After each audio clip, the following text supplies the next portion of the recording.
What's up everyone, how are you all? Today we are back with another blazing Naruto story. What if Naruto leaves Konoha after defeat Akatsuki? If you enjoy then please like, share and do comments. And also check the description to original creator of this beautiful creation. The sun was shining brightly in Konoha. Everything was peaceful. The war against Orochimaru and the Akatsuki was over and the village hidden in the leaves was once again peaceful. All was well. The village was thriving, the produced ninja were some of the best in the 5 elemental countries and everyone was happy. Well, everyone except Naruto, he was sitting on top of the 4th Hokage's head thinking about the past events. It still came to a shock to him every time he looked to the left and saw the face of the 6th Hokage. He had accepted it over the past year, but still felt a little betrayed every time he saw it. He was spending almost all of his time on missions to keep away from his questioning friends. They had all noticed the slight change in his attitude over the past few years and had asked him on more than one occasion whether he was okay.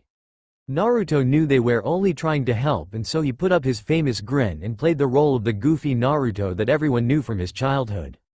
Naruto had a lot of friends and didn't hate anyone really, he just didn't feel the love he felt for the village when was younger, but the reason for this had nothing to do with the choice of the next Hokage in the place of him, and he was actually a little glad about the choice. He looked to his right and immediate left to see the 2 faces of the people he respected the most, the 3rd Hokage and the 5th Hokage, Tsunade. He saw her as a mother, and even though she had stepped down as Hokage, Naruto would always be grateful to her for all she had done for him. He still visited her in her mountain cottage. She had started a medic facility and Benign the legendary medic helped her facility grow to be a famous place of healing. The only person who matched her healing abilities was her apprentice Haruno Sakura. Naruto still regarded Sakura as a friend, but honestly didn't care for her as much as he used to. Everyone knew how he felt about Sakura and felt pretty bad for him when it became obvious that she didn't feel the same. Naruto took the news of her engagement pretty well and seemed no different towards her except for the obvious loss of the suffix he used to use when he said her name. This did however bring Naruto closer to a few of his other friends.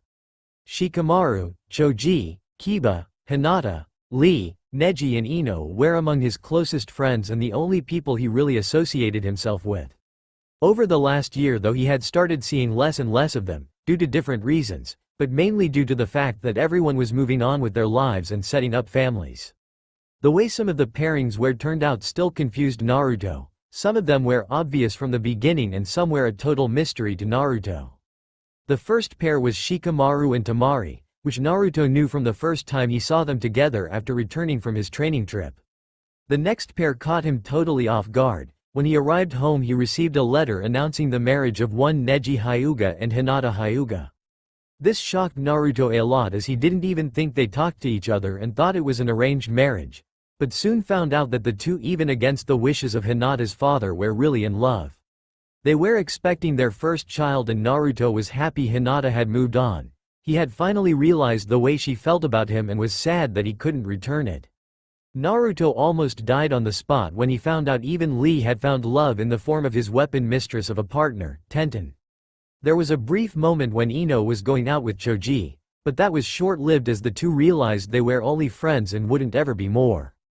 Kiba had said to Naruto one afternoon that he was still going to enjoy the life of a bachelor while he could, when the subject was brought up. 3 weeks after that Kiba got married to a beautiful girl. She was a veterinarian that had helped Akamaru out after he had got really injured in a gruesome battle. Naruto had only kept close relations with a few and was currently only really talking to Ino, but that was mainly because they were on his same Junin team.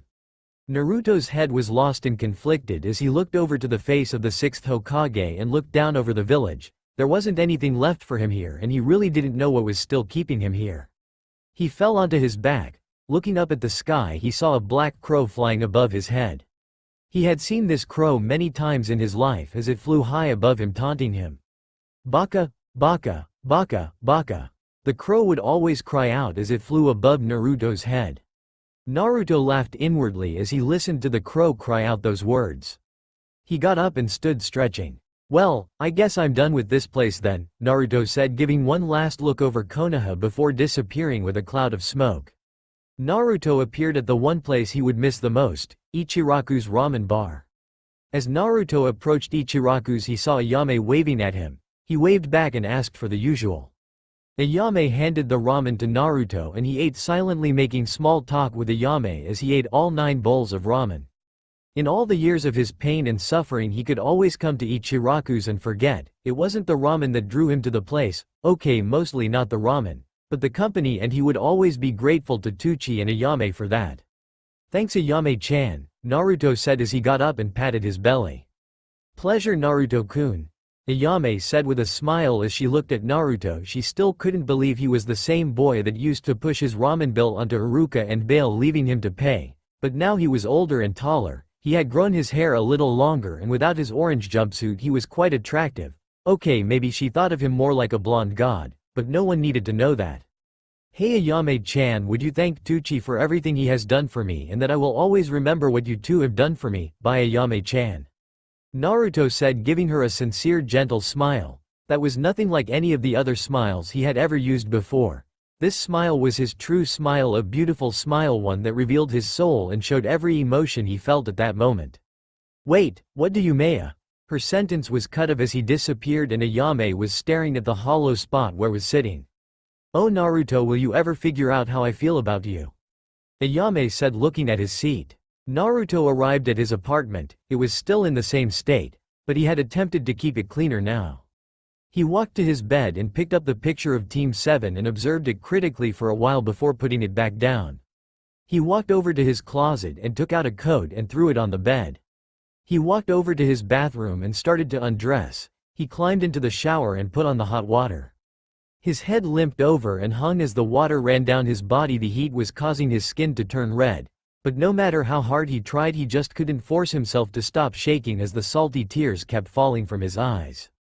Naruto had finished taking his shower and was currently sitting in front of his bed dressed in a long-sleeved shirt with a long black pants and black boots.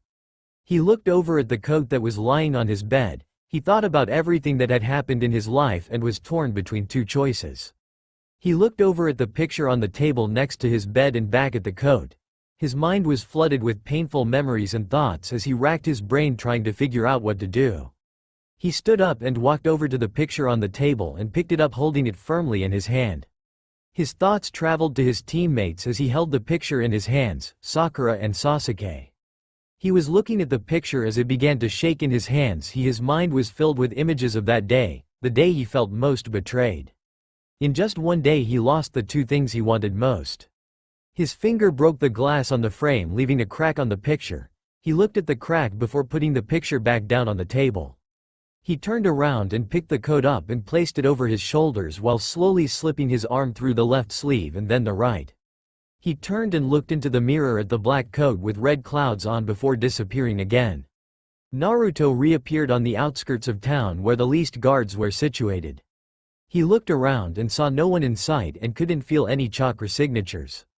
He turned and gave one final look over the whole of Konoha, and the face of the 6th Hokage. Goodbye Sasuke, Naruto said before turning around and walking away from Konoha and into the complete darkness of the forest.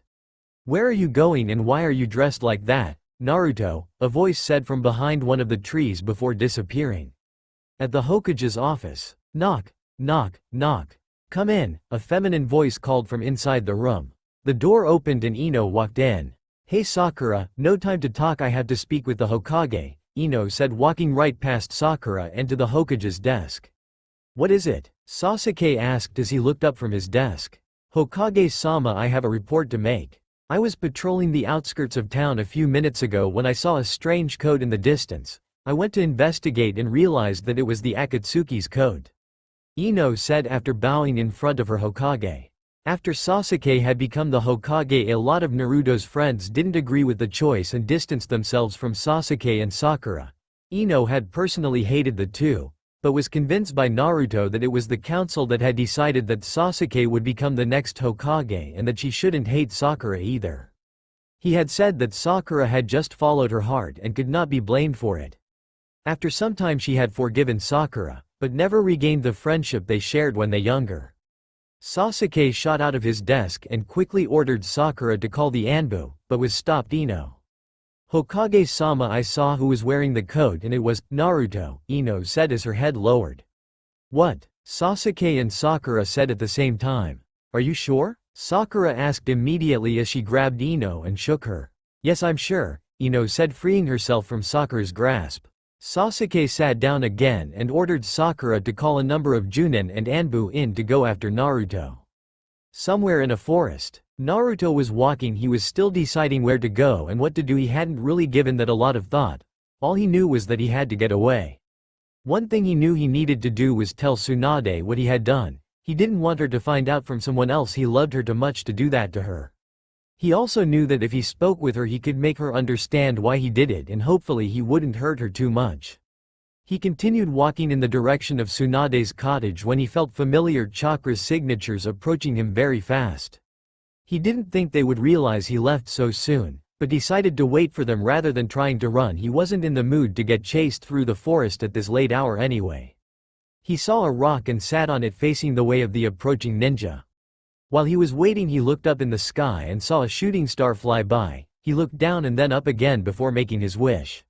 I wish that I don't have to kill any of my close friends, Naruto said before 8 shinobi landed in front of him. He looked up at them with his left cheek resting in his hand before finishing his wish. Yet, he said, finishing his wish. He looked in front of him at the 8 shinobi, naming each one in his head. Shikamaru, Choji, Ino, Shino, Neji, Tenten, Lee and Kiba. All these shinobi were skilled and very talented. Hey guys, Naruto said calmly, looking dead ahead of himself at them. They all looked at Naruto in complete shock, all except Ino, who had seen him already in that state of dress. The thing that worried them the most was the fact that he had been sitting there waiting for them the whole time. Surely he didn't think he could take them all on by himself. Naruto, we have been ordered to bring you back to Konoha, Neji said, breaking the silence. They all looked at Naruto and waited for his reply. Can't really do that, I've got things to do, places to go. You know that kind of thing, Naruto said, still looking at them without a care in the world. Everyone's mind was racing as they listened to him. He had been considered a missing nin and they were sent to bring him back or kill him if necessary. What the fuck, man? Why the hell you leave like that? Kiba shouted at Naruto, clearly pissed. Naruto knew this would be hard on his friends and didn't want to hurt them, so he decided that he would make them hate him. That way they would fight with everything they had and wouldn't go easy on him. Why the hell not? I can do whatever I like. Besides, I don't want to hurt you guys, so why don't you just let me go? Naruto said, waving his hand carelessly as if nothing bothered him. Naruto, please come back with us, Ino shouted, looking at Naruto with teary eyes. Naruto knew she would suffer the most if he left, as she was the only one that still really associated with. Yes, Naruto, come back with us. Lee half said, half shouted, like always did, with an overdramatic tone in his voice. Look, I'm not going back, but feel free to join me anytime, Naruto said, getting up and stretching in preparation for what was about to happen. They all looked at Naruto for a few moments before Shikamaru spoke up. Look Naruto, we know things haven't gone exactly like you would want, but that's no reason to leave the village. Can I go or must I kill all of you first? Naruto said, shocking everyone with his tone of voice. The killer intent that Naruto let out was enormous. All of them got into a fighting stance, preparing to fight. Naruto stood firm with his arms crossed over his chest as 8 shadow clones appeared from behind him. If I must make them hate me, then so be it, Naruto thought to himself. The shadow clones charged at each of the 8 Konoha ninja, forcing them to part from each other and into one-on-one fights with each of the clones.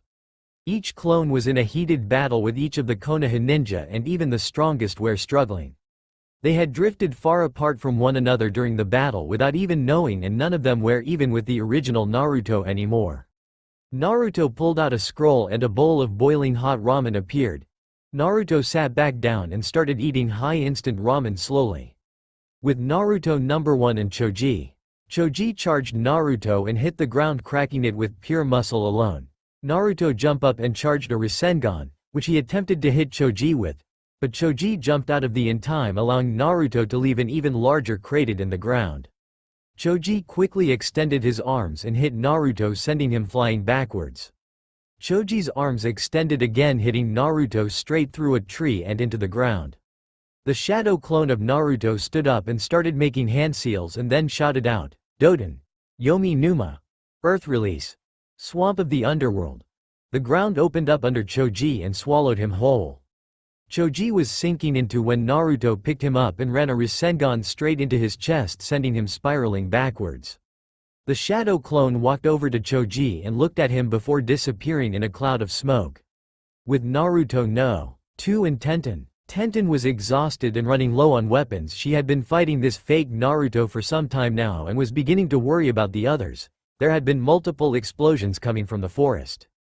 She couldn't understand how she could be struggling on a shadow clone. It only had 1/9 of his chakra and could still keep making shadow weapons to block all of hers. She knew she had to finish him soon, so she pulled out a summoning scroll and opened it. Naruto watched on as nothing happened and was slightly confused by what was going on, so he just decided to go for it and attack. He threw a couple of shurikens at Tenten, but she jumped out of the way and knocked them away with a kunai. Naruto attacked again, but as soon as he moved, a dozen short ninja swords impaled him. He looked down at the swords in his chest, abdomen and legs. He made a hand seal and whispered something that Tenten couldn't hear. Tenten stared as the shadow clone never disappeared and approached it slowly. She was right in front of it when it looked up and grinned before exploding. Tenten guarded her face and flew backwards as the strike sent her flying back. She looked up into the sky before passing out. With Shino and Naruto no 3. Shino was standing still waiting for Naruto, his bugs at work trying to find the female he had placed on the Naruto clone in the beginning of the battle. But for some reason his bugs were confused from where the scent was coming from and couldn't find Naruto.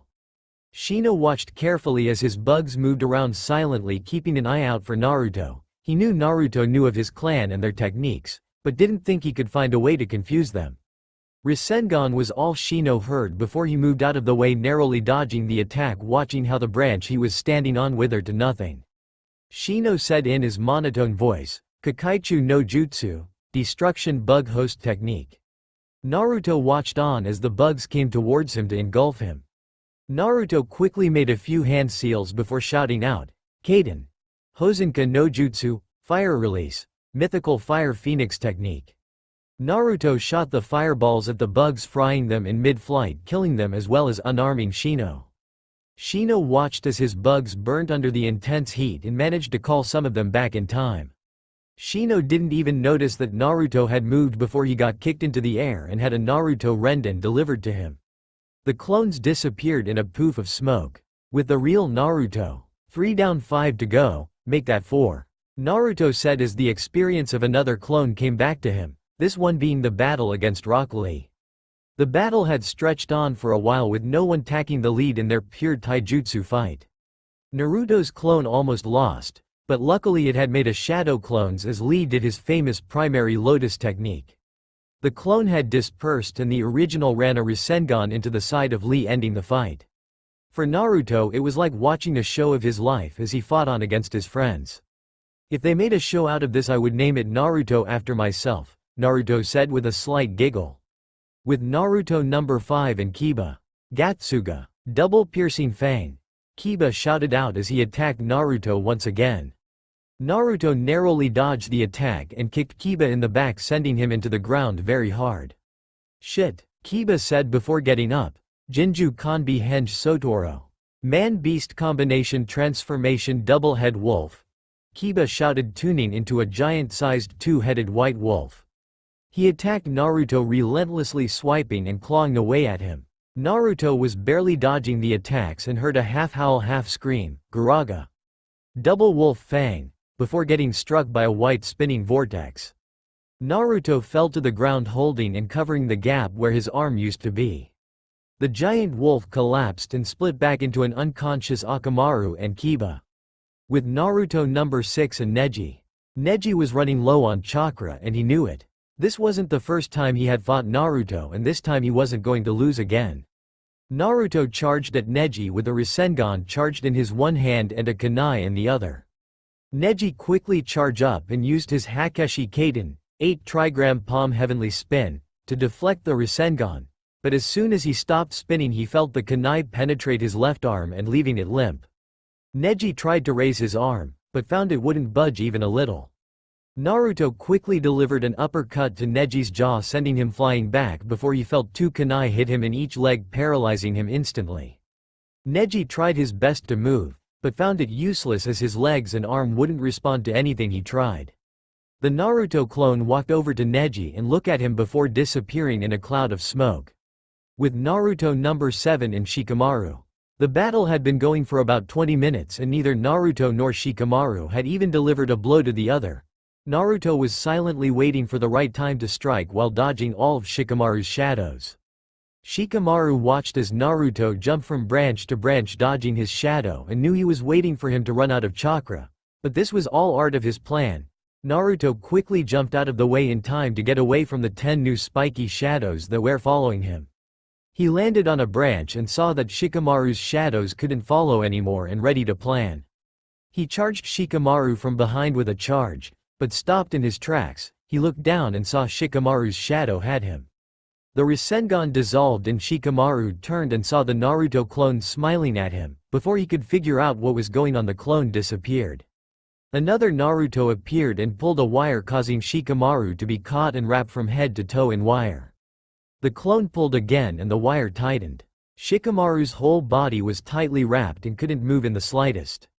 To be caught in a bind like this, how troublesome, Shikamaru said as he watched the Naruto clone disappear. With Naruto number 8 and Ino. Fight me, damn it, Ino shouted as she attacked the Naruto clone again. Once again it just dodged. Not a word had been spoken from the Naruto clone as it continually dodged all of Ino's attacks. Ino was getting pissed off now. She knew she wasn't even close to Naruto in terms of strength, but she hated the fact that he wasn't even attacking back.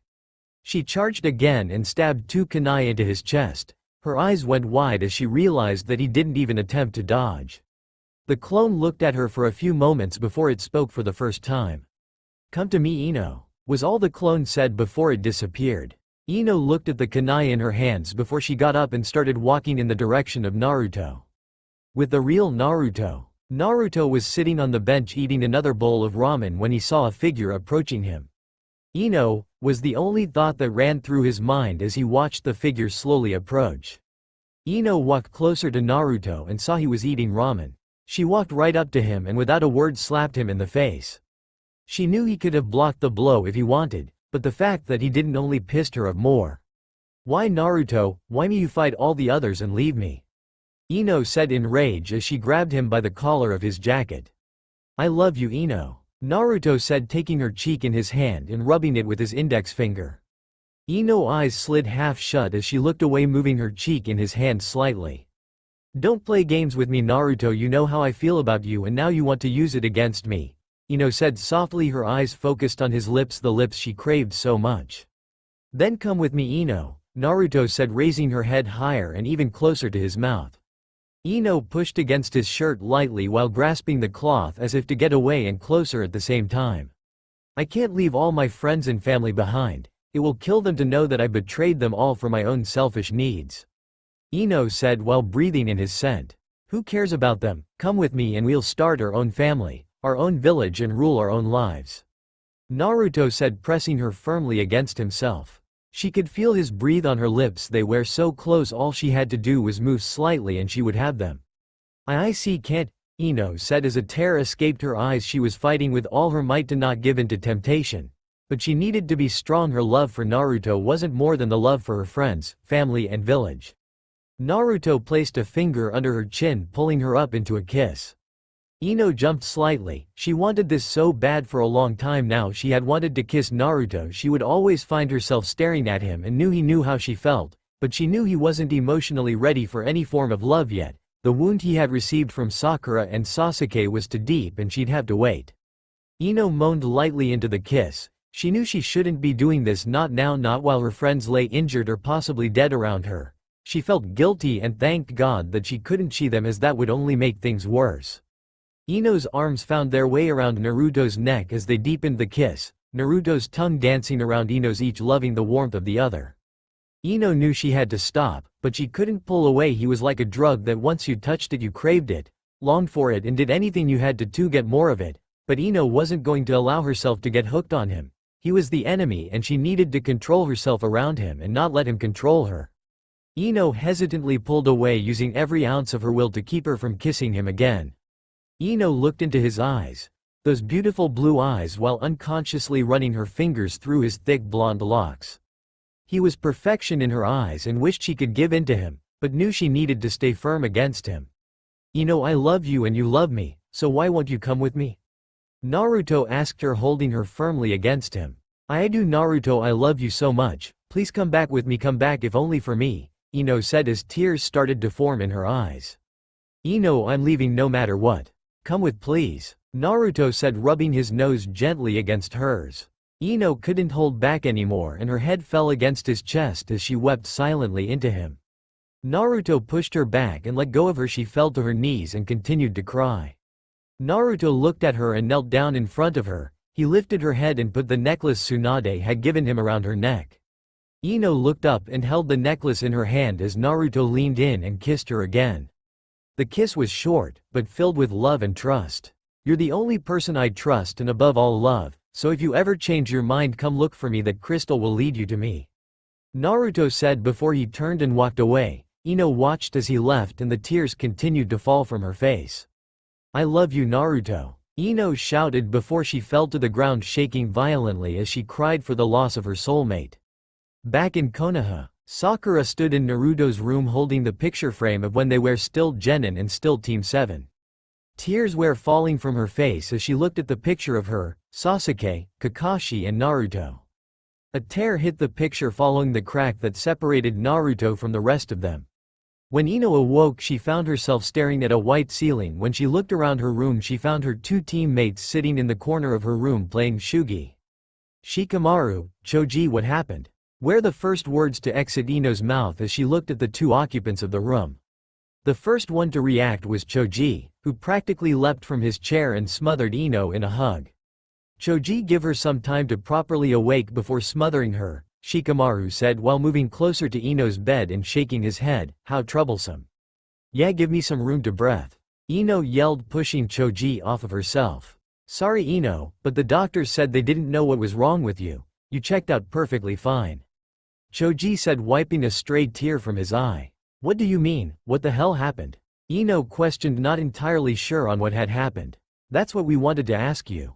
We all fought Naruto's clones and everyone survived, but we just found you unconscious on the ground with that around your neck, Shikamaru said as he pointed at the necklace hanging around Ino's neck. Ino looked at the necklace that was still around her neck and all the memories from the night before came rushing back to her. She took the necklace in her hand and fell back down on the bed as tears began to run down her face uncontrollably. I let him leave, was all that came out of Ino's mouth as she turned away from her teammates and began crying even harder. Choji was confused about what was going on, but Shikamaru just shook his head, understanding completely what was going on. What happened? Is Ino okay? Sakura said as she ran into the room with a clipboard and bouquet of Ino's favorite flowers in hand. Dunno, she just broke out in tears all of a sudden. How troublesome, Shikamaru said as he walked to the door and called for Choji to follow. Choji smiled and said goodbye to Sakura before walking out of the door and closing it on the way out. Sakura cautiously approached Ino's bed. She placed the flowers next to Ino's bed and sat down in the chair she pulled closer to Ino's bed. There was a long period of silence between the two where all that could be heard throughout the room was the quiet sobs of Ino. Sakura moved from her seat and sat on the edge of the bed, pulling Ino and forcing her into a hug. Ino tensed up at the unwelcome embrace, but soon relaxed and started crying into Sakura's shoulder.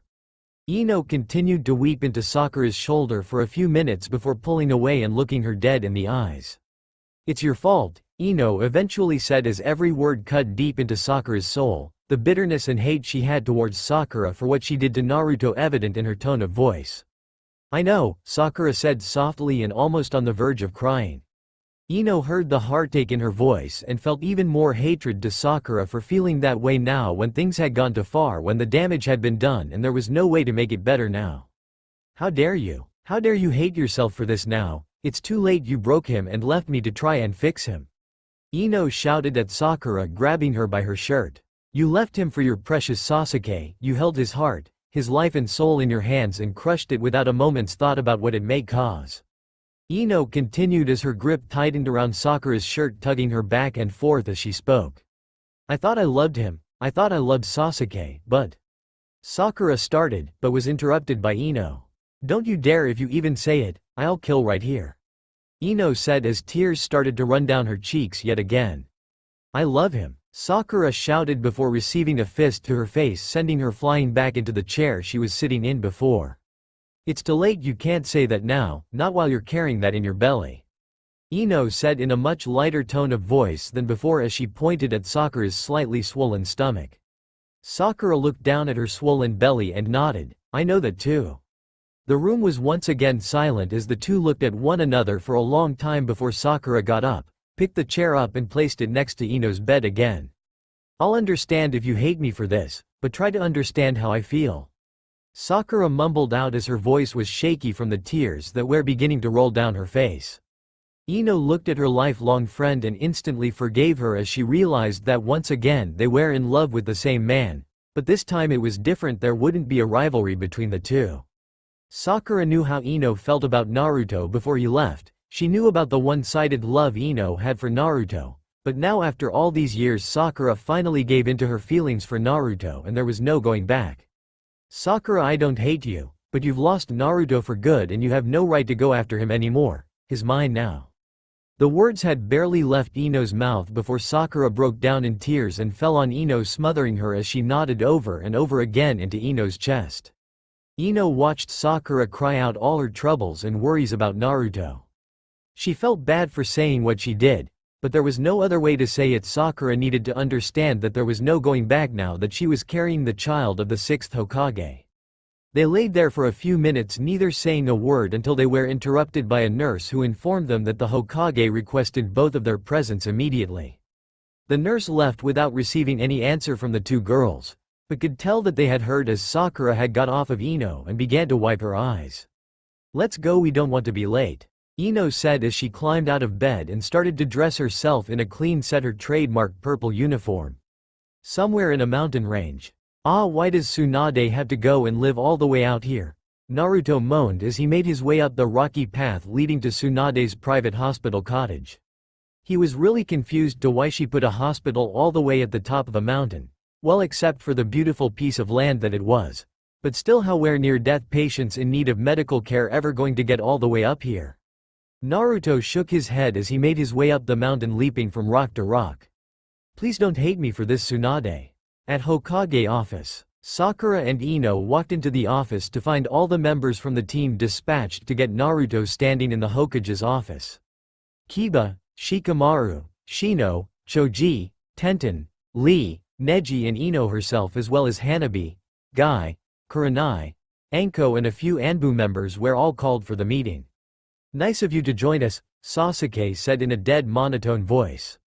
Sakura immediately walked over to his desk and stood at his side, causing Ino to wonder if any of the events that had just taken place at the hospital even meant anything. As you all know, Naruto left the village last night and since then has been declared a missing nin. His name has been entered into the bingo books and there have been multiple rewards placed on his head, Sasuke said before taking a sip of his tea. He placed his tea down and continued talking. Konoha has already alerted all the 5 elemental countries and all other small ninja and civilian countries about Naruto.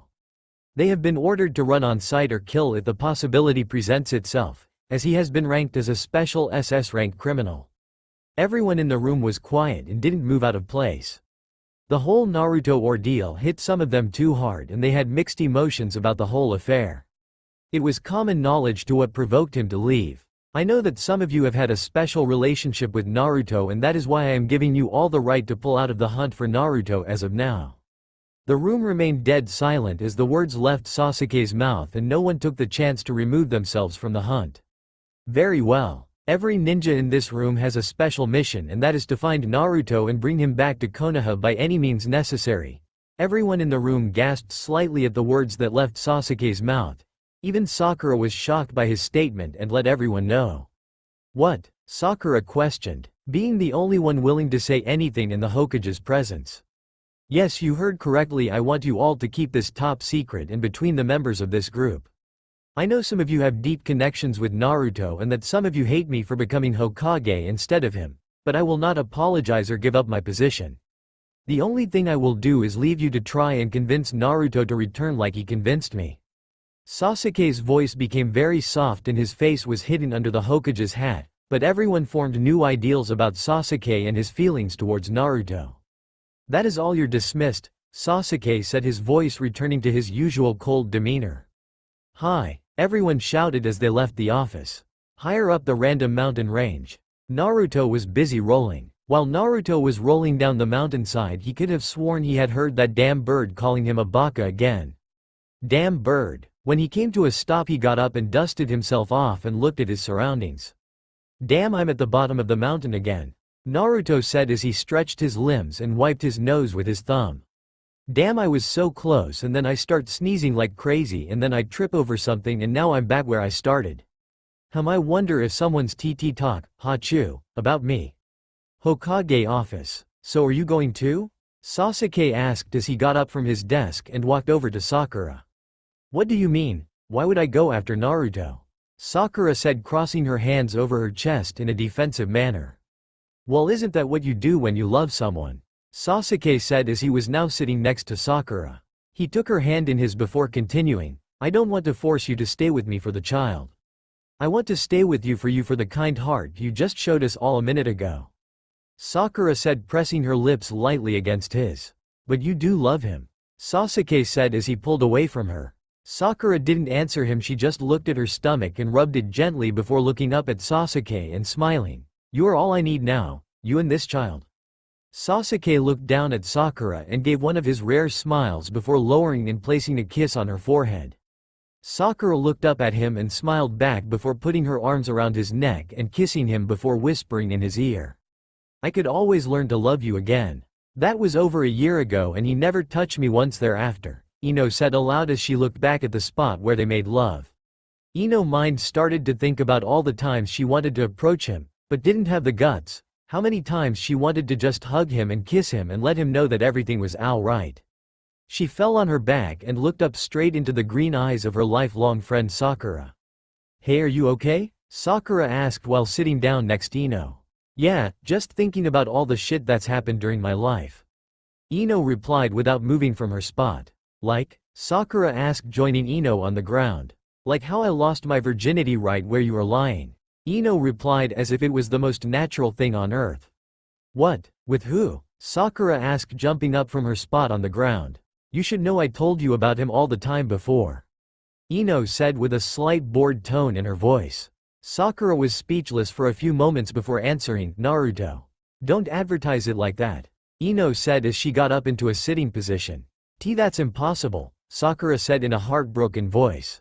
Don't feel bad, it was after you had your way with him anyway, Ino replied in a darker tone. What are you talking about? Sakura screeched, her voice sounding scratchy. I know all about Naruto, told me everything about the two of you. You even did it on this mountain if I'm not mistaken.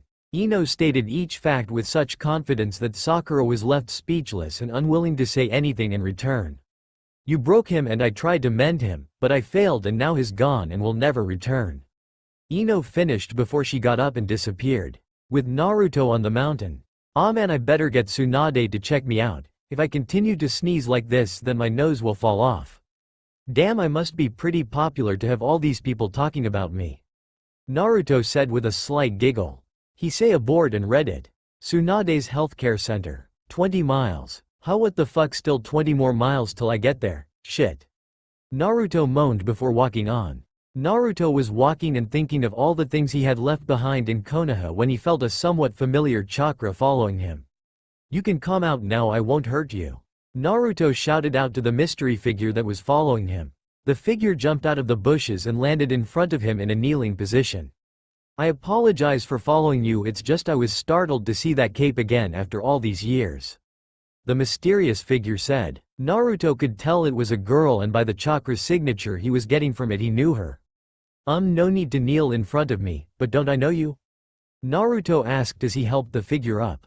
The mysterious person got up and looked at Naruto, and Naruto immediately recognized her as the container of the Nibi demon Yugito. You saved my life once and now I hear you have left your village. Let me come with you? Yugito asked, looking him in the eyes. Naruto was silent for a while before answering, the more the merrier. Yugito smiled and followed Naruto as he continued walking towards Tsunade's cottage. Back in Konoha. Tomorrow we leave, Anko said as she packed the last of her equipment into her rucksack. He won't be easy to bring back, Kurenai said as she watched Anko finish. Yeah, I know, I heard the report on how he took out the last group, but he never killed one of them. Fuck, he didn't badly injure any of them, Anko said as she walked out of her room and joined the rest of the group in the living room. As long as he don't underestimate him we should be fine. Neji said as he got up from his seat. Are you sure you want to come with us, Ino? If it comes down to it we may have to kill the little bastard, Anko said with a smirk. Ino nodded at her and looked around the room at the 10 people who were going to hunt down and bring him back. So we leave tomorrow, we will go in teams of 2. We will spread out and move in different directions and look for traces of him. We will meet up at designated locations and take it further from there. Shikamaru said as he looked over a map. Do you honestly think we can get him back? Choji asked. Hell yeah, I'm gonna make that asshole pay. Kiba said, jumping up and looking over at Akamaru. Didn't I tell you to leave the fucking mud outside? Anko shouted. Hey, don't talk about Akamaru like that. Kiba said, staring Anko dead in the eyes. Shut the fuck up. Ino shouted, catching all the occupants in the room of guard. We don't have time to argue, we must rest so that we can find Naruto tomorrow. The room became quiet as they all looked at the picture of Naruto on the desk. They all nodded simultaneously. They all got up and left Anko and Ino's apartment. You sure you okay? Anko asked. I'm fine, we must just get Naruto back, that's all. Ino said before going to her room and slamming her door shut. You say that now, but when no one's watching you cry yourself to sleep while holding his jacket. Anko thought as she retired to her own room for the night.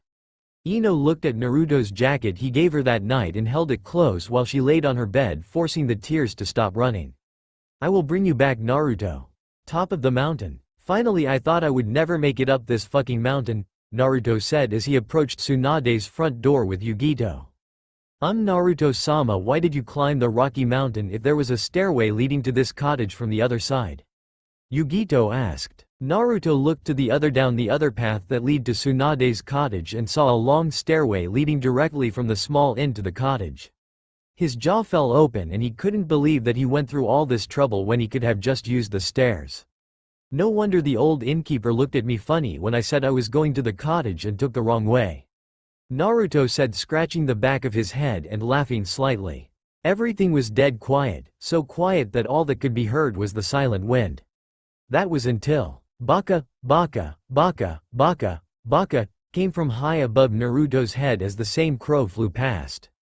Damn bird. The townspeople watched on in amazement as the mysterious man in the black cloak with red clouds on continued to fight of all of the other unknown shinobi. Naruto jumped back, deflecting attack after attack. Choji, we need to draw him away from the town. Innocent people might get hurt. Shikamaru shouted loudly. Naruto. Kiba shouted out loud as he charged at Naruto with another attack. Naruto effortlessly dodged the attack before delivering a bone-shattering kick to his back. Kiba flew towards the ground and would have hit it too had it not been for Choji, who caught him with his huge arms. Choji put Kiba down before attacking Naruto himself. He extended his huge arms at Naruto, but Naruto just simply jumped onto Choji's arm, all the while charging a Rasengan in one hand. He was just about to thrust it into Choji's arm, but quickly released it to dodge another attack from Lee. He jumped backwards and came face to face with Neji. Neji dropped and did a sweeping kick before delivering a hard uppercut to Naruto's jaw. Naruto flew back and hit the ground with a large poof sound. Neji, behind you, Tenten shouted as she simultaneously threw 10 kunai at Naruto. Naruto jumped backwards to dodge the attack, but as soon as he got on his feet he found himself trapped in Shikamaru's shadow clone jutsu. Naruto looked to his right and saw Shikamaru smirking as he held Naruto securely. Naruto returned Shikamaru's smirk and disappeared in yet another puff of smoke. Shikamaru barely had time to dodge before he was struck against the chest by Naruto's open palm. Kiba, get behind him, we need to get him out of this town or we won't be able to beat him. Neji shouted as he, Tenten and Lee attacked Naruto once again. Naruto dodged Tenten's senbon needles, but caught one that he then threw back at her, hitting her in the leg. He turned immediately and caught Lee's fist in his hand before throwing him into Neji. He turned again, but was caught by Kiba, who kicked him hard against his ribcage. Naruto hit the ground hard and felt the pain shoot through his side. He got up and jumped back before being hit by Hanabi in the chest. He landed but got kicked by Lee, sending him flying back into Guy. He threw Naruto into the air before jumping up and kicking the young blonde shinobi in the gut. Naruto watched the blood spray out of his mouth as he flew backwards and straight into the side wall that surrounded the small town. He knew they were trying to get him away from the town so that they could do their stronger jutsus, but Naruto wasn't going to make it easy for them. He looked up and his eyes widened when he saw the huge storm of bugs that were mere inches away from him. Kaden. Karyu Enden, Fire Dragon Flame Missile. Naruto shouted out before releasing a huge flaming dragon from his mouth. The bugs shot up into the air dodging the huge fiery dragon. Naruto jumped back as the huge swarm crashed into the ground in front of it. As he landed he saw Kiba charging at him with a Gatsuga, double piercing fang. He dodged just in time, but was once again struck in the gut by Hanabi. He looked down at the girl and smiled. The look on her face told him everything he needed to know. He grabbed her arm and flung her back towards the flaming pile of rubble. Hanabi looked back and shut her eyes in anticipation for the pain. She felt herself hit something hard, but soft, and looked up into Neji's pale eyes. Hanabi, stay back, you're not ready to fight someone on his level, Neji said as he put the young Hyuga down. Hanabi gritted her teeth in anger. She was sick of being treated like a child. She was old enough now to fight. Naruto jumped back in the air before smirking evilly. Kaden. Gukakyu no Jutsu. Release. Grand Fireball Technique. Naruto shouted before yet another even larger ball of fire left his mouth and headed towards the young Hyuga again. Hanabi's eyes widened in surprise. She was so lost in thought that she wasn't paying attention to Naruto at all. She screamed out in fear as the ball of death approached her. Hakeshi Kaden. 8 trigram palm heavenly spin. Hanabi opened her eyes to find Neji standing in front of her once again.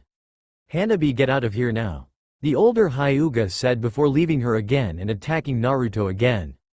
A little more, he's almost outside the village, Shikamaru shouted. Naruto looked at Shikamaru before giving him a sly smirk.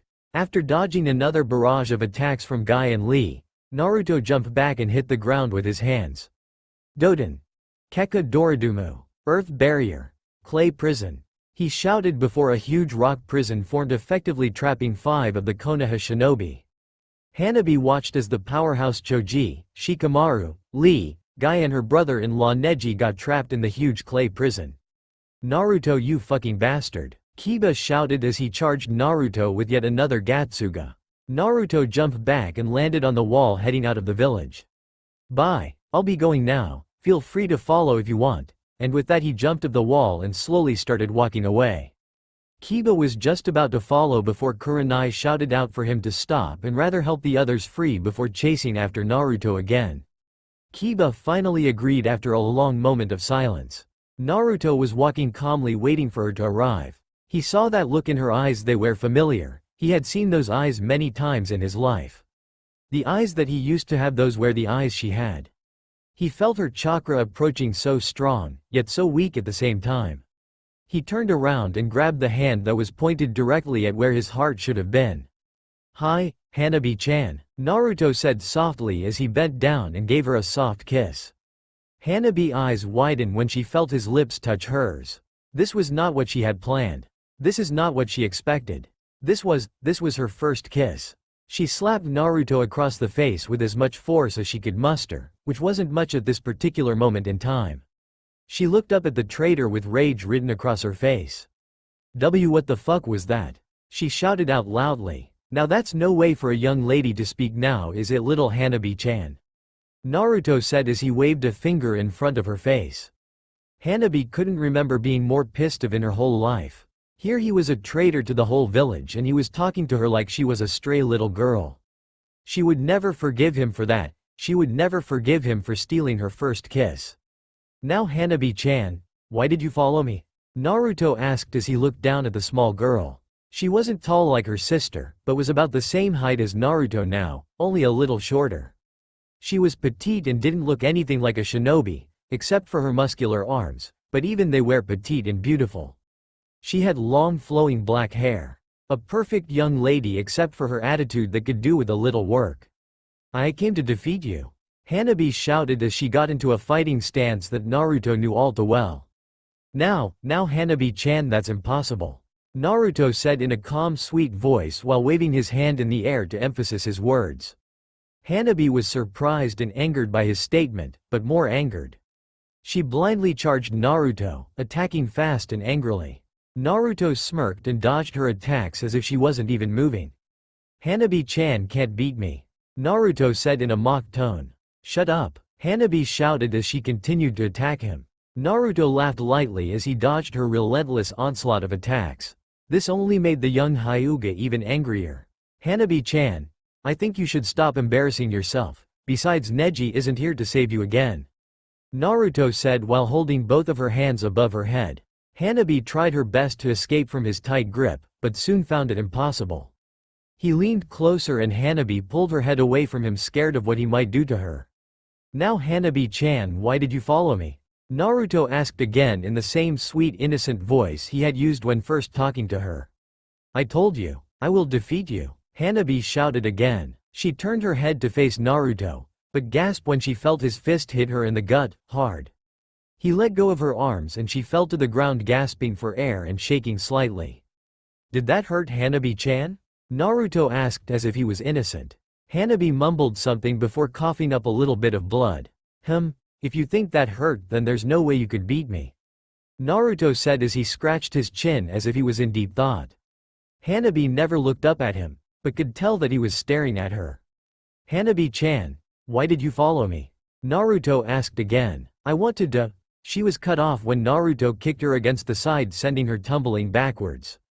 "Hanabi-chan, I'll ask again, why did you follow me?" Naruto said. "To kill you," Hanabi shouted out loud as her anger skyrocketed once more.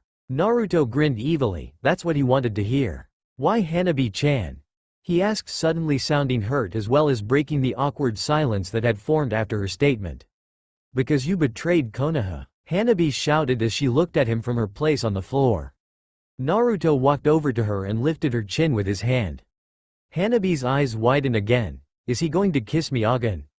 The thought had barely left her mind before she felt his hand hit her across the face. She fell to the ground and looked up at him in surprise as well as fear.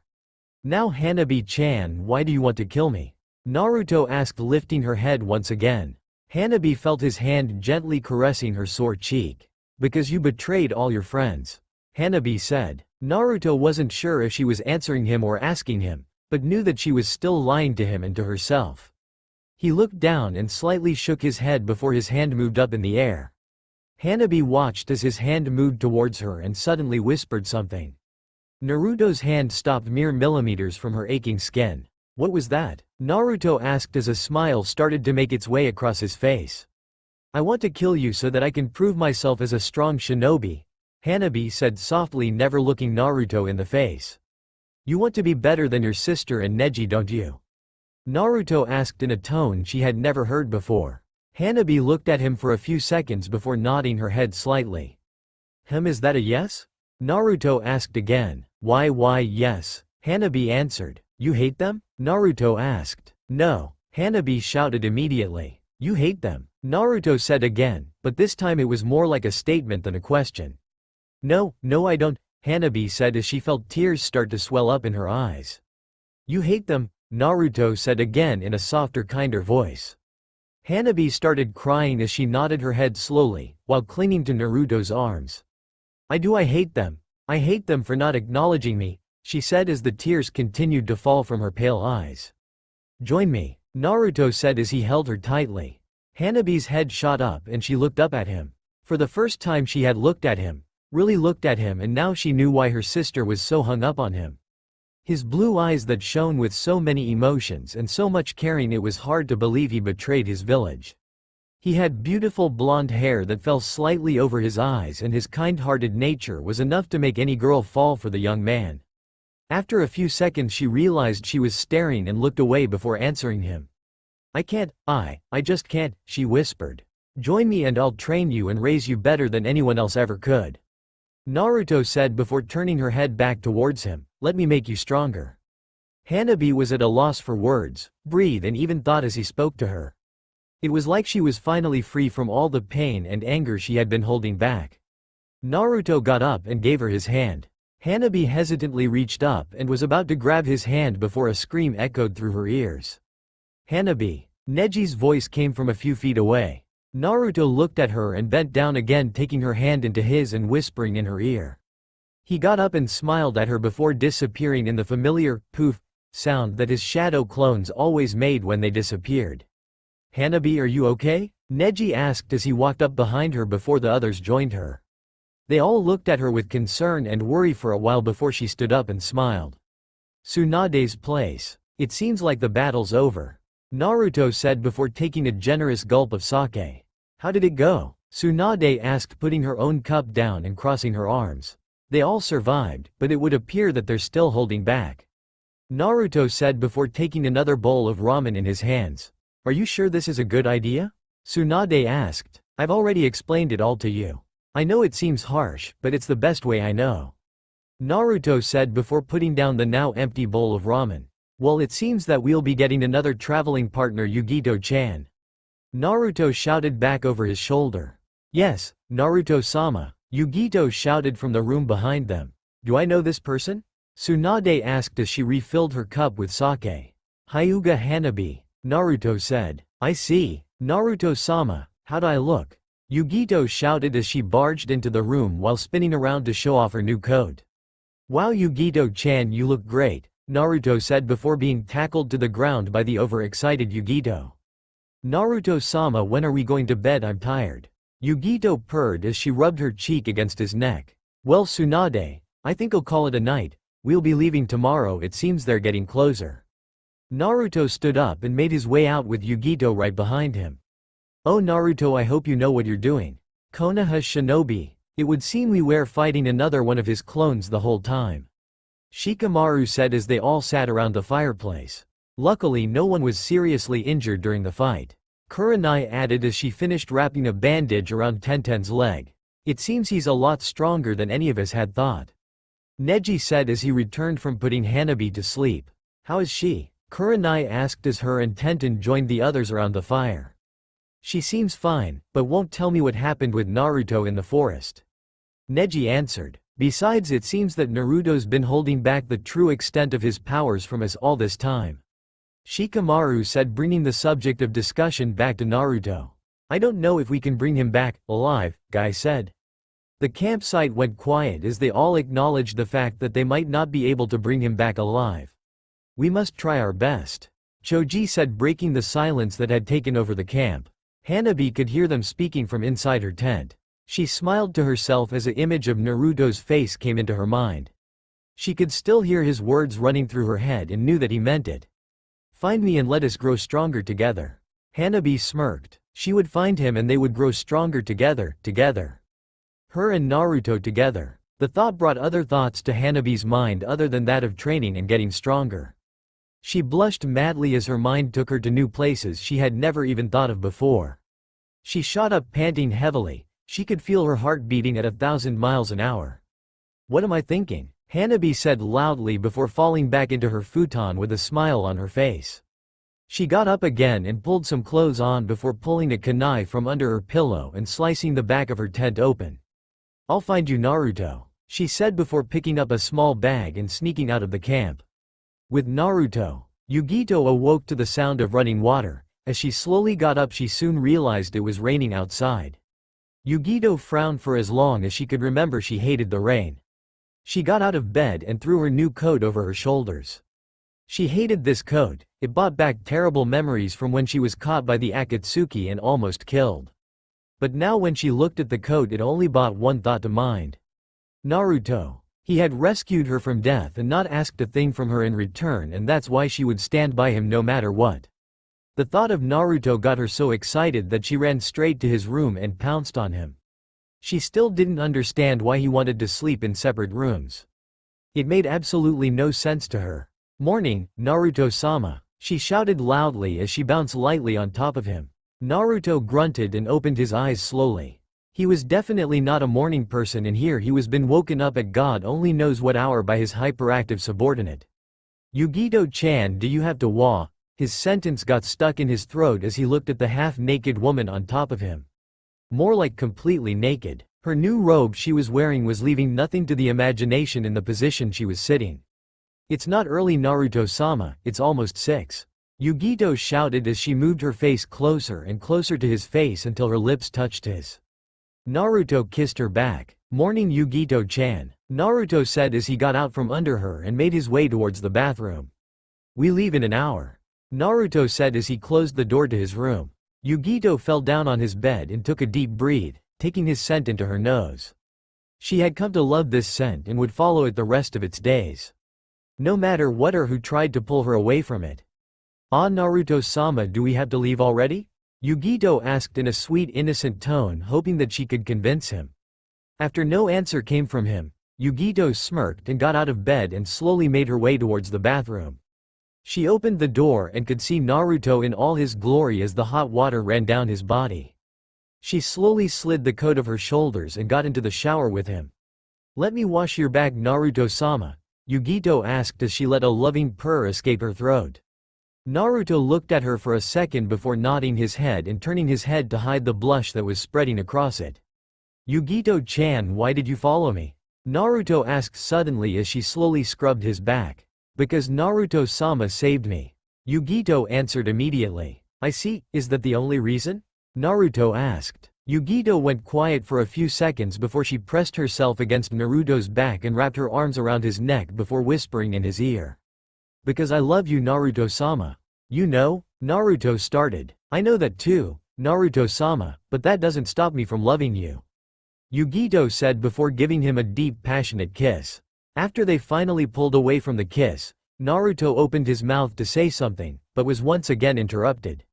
"Naruto, there are Anbu here from Konoha asking if you are here," came Shizun's voice. "Tsunade-sama is holding them off, but they say they have orders from the Hokage to search the premises." Naruto and Yugito both immediately got out of the shower and got dressed before meeting Shizune. Tsunade had a secret passage built in case Rouge Shinobi were being followed. "Follow me, I'll take you to it," Shizune said as she led them both down a long dark staircase. They came to a large room at the end of the staircase that was filled with scrolls and books that Naruto just assumed were scrolls of medical journals and jutsus.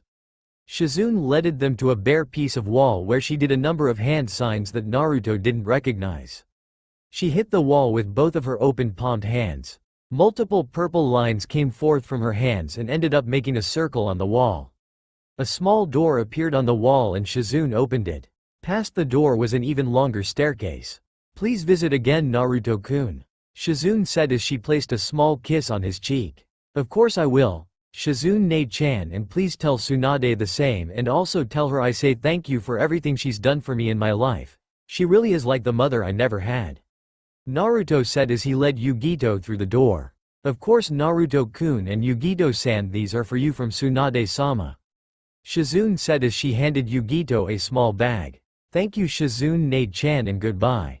As the words left his mouth, the door closed and turned back into the cold hard rock that it had been. Naruto and Yugito made their way down the staircase as fast as they could until they reached the bottom, where they found themselves in a huge, dark, wet and cold cave. They looked around and saw a small stream heading away from them. They followed the stream until they both came to a waterfall.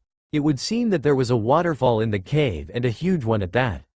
Naruto sighed. It would take too long to climb down and he was kind of tired from that long staircase, and the way Yugito was panting, he was sure she was too. He smiled to himself before making a number of hand seals. He hit the ground and after a puff of smoke a huge frog appeared. "Climb on, Yugito-chan," Naruto said as he got on the frog. Yugito followed his lead and got on the frog. She grabbed onto Naruto tightly as the frog leapt down the huge waterfall. It landed in the water with a huge splash that caused the pair to be covered in water from head to toe. The frog disappeared as soon as the two were on dry land. Naruto looked at Yugito and could tell she was pissed off. "Sorry, Yugito-chan." "It's okay, Naruto-sama, I just don't like water that much," Yugito said as she joined him as they headed out of the huge cave. They were barely outside of the cave before Senei Jashu, hidden snake hands. "Naruto!" Ino shouted as the snakes wrapped around his body. Naruto looked left and saw Anko, Kakashi and Ino standing there looking at him. He looked down at his body that was completely wrapped in snakes and then back at Anko. "I was wondering if they sent you three." Naruto's voice had returned to the dark wicked voice he used whenever he fought. What the fuck's that supposed to mean? Anko asked as she made her snakes tighten their grip around Naruto. It seems that he has already fought with the others. Kakashi said. Naruto-sama, shall I take care of them? Yugito asked. No, it's fine, I can't have my little Yugito-chan getting hurt now, can I? Naruto said as he disappeared in a puff of smoke. Anko's snakes fell loosely to the ground as Naruto appeared behind her. Yugito immediately attacked the slightly stunned Kakashi. She attacked ruthlessly and did her job by successfully drawing the copy ninja away from Naruto. Naruto, stop it and come back. Ino shouted, but as she turned to face him her heart stopped as well as any other thoughts. He was holding Anko securely with a kunai that was a little longer than normal aimed at her throat. Yet the look in his eyes told her he would rather not be fighting. That he would rather be with her instead of on the verge of killing one of his old friends. Have you come to join me, Ino? Naruto asked calmly as he looked at her. Don't listen to this bastard, Ino, get him now while I hold him. Anko shouted as she gripped tightly at his arm that he had wrapped around her waist. Naruto, please come home with me. Ino shouted again. Naruto sighed and quickly pulled his arm away from Anko and pointed it at Ino. Sene Jashu. As the words left his mouth and Anko's eyes widened, Ino had no time to dodge the attack and took it head on. The snakes wrapped around her lithe arm and one bit her directly on the neck. Ino. Anko shouted as she watched her roommate and friend fall lifelessly towards the ground. Bye, Ino. Naruto said softly and directly into Anko's ear. The tone of his voice sounded evil and reminded Anko of her sensei. Naruto, you bastard. Anko shouted as she hit him with her elbow and moved away from him. She ran over to Ino and picked her up, holding her tightly. When she felt Ino's soft breathing against her neck as she cradled the younger girl, she was so relieved that she felt her own tears rolling down her cheeks. She's fine, Anko, it was just a sleeping poison. Naruto said as he walked over to her. Anko screamed out before suddenly charging Naruto. Naruto didn't expect this sudden change in temper and didn't have time to block her raging fists. Anko successfully landed a hit to Naruto's jaw, sending him flying back. She jumped up and landed a hard kick to his gut. Wow, she's really serious, Naruto thought as he tried to block yet another high-powered attack.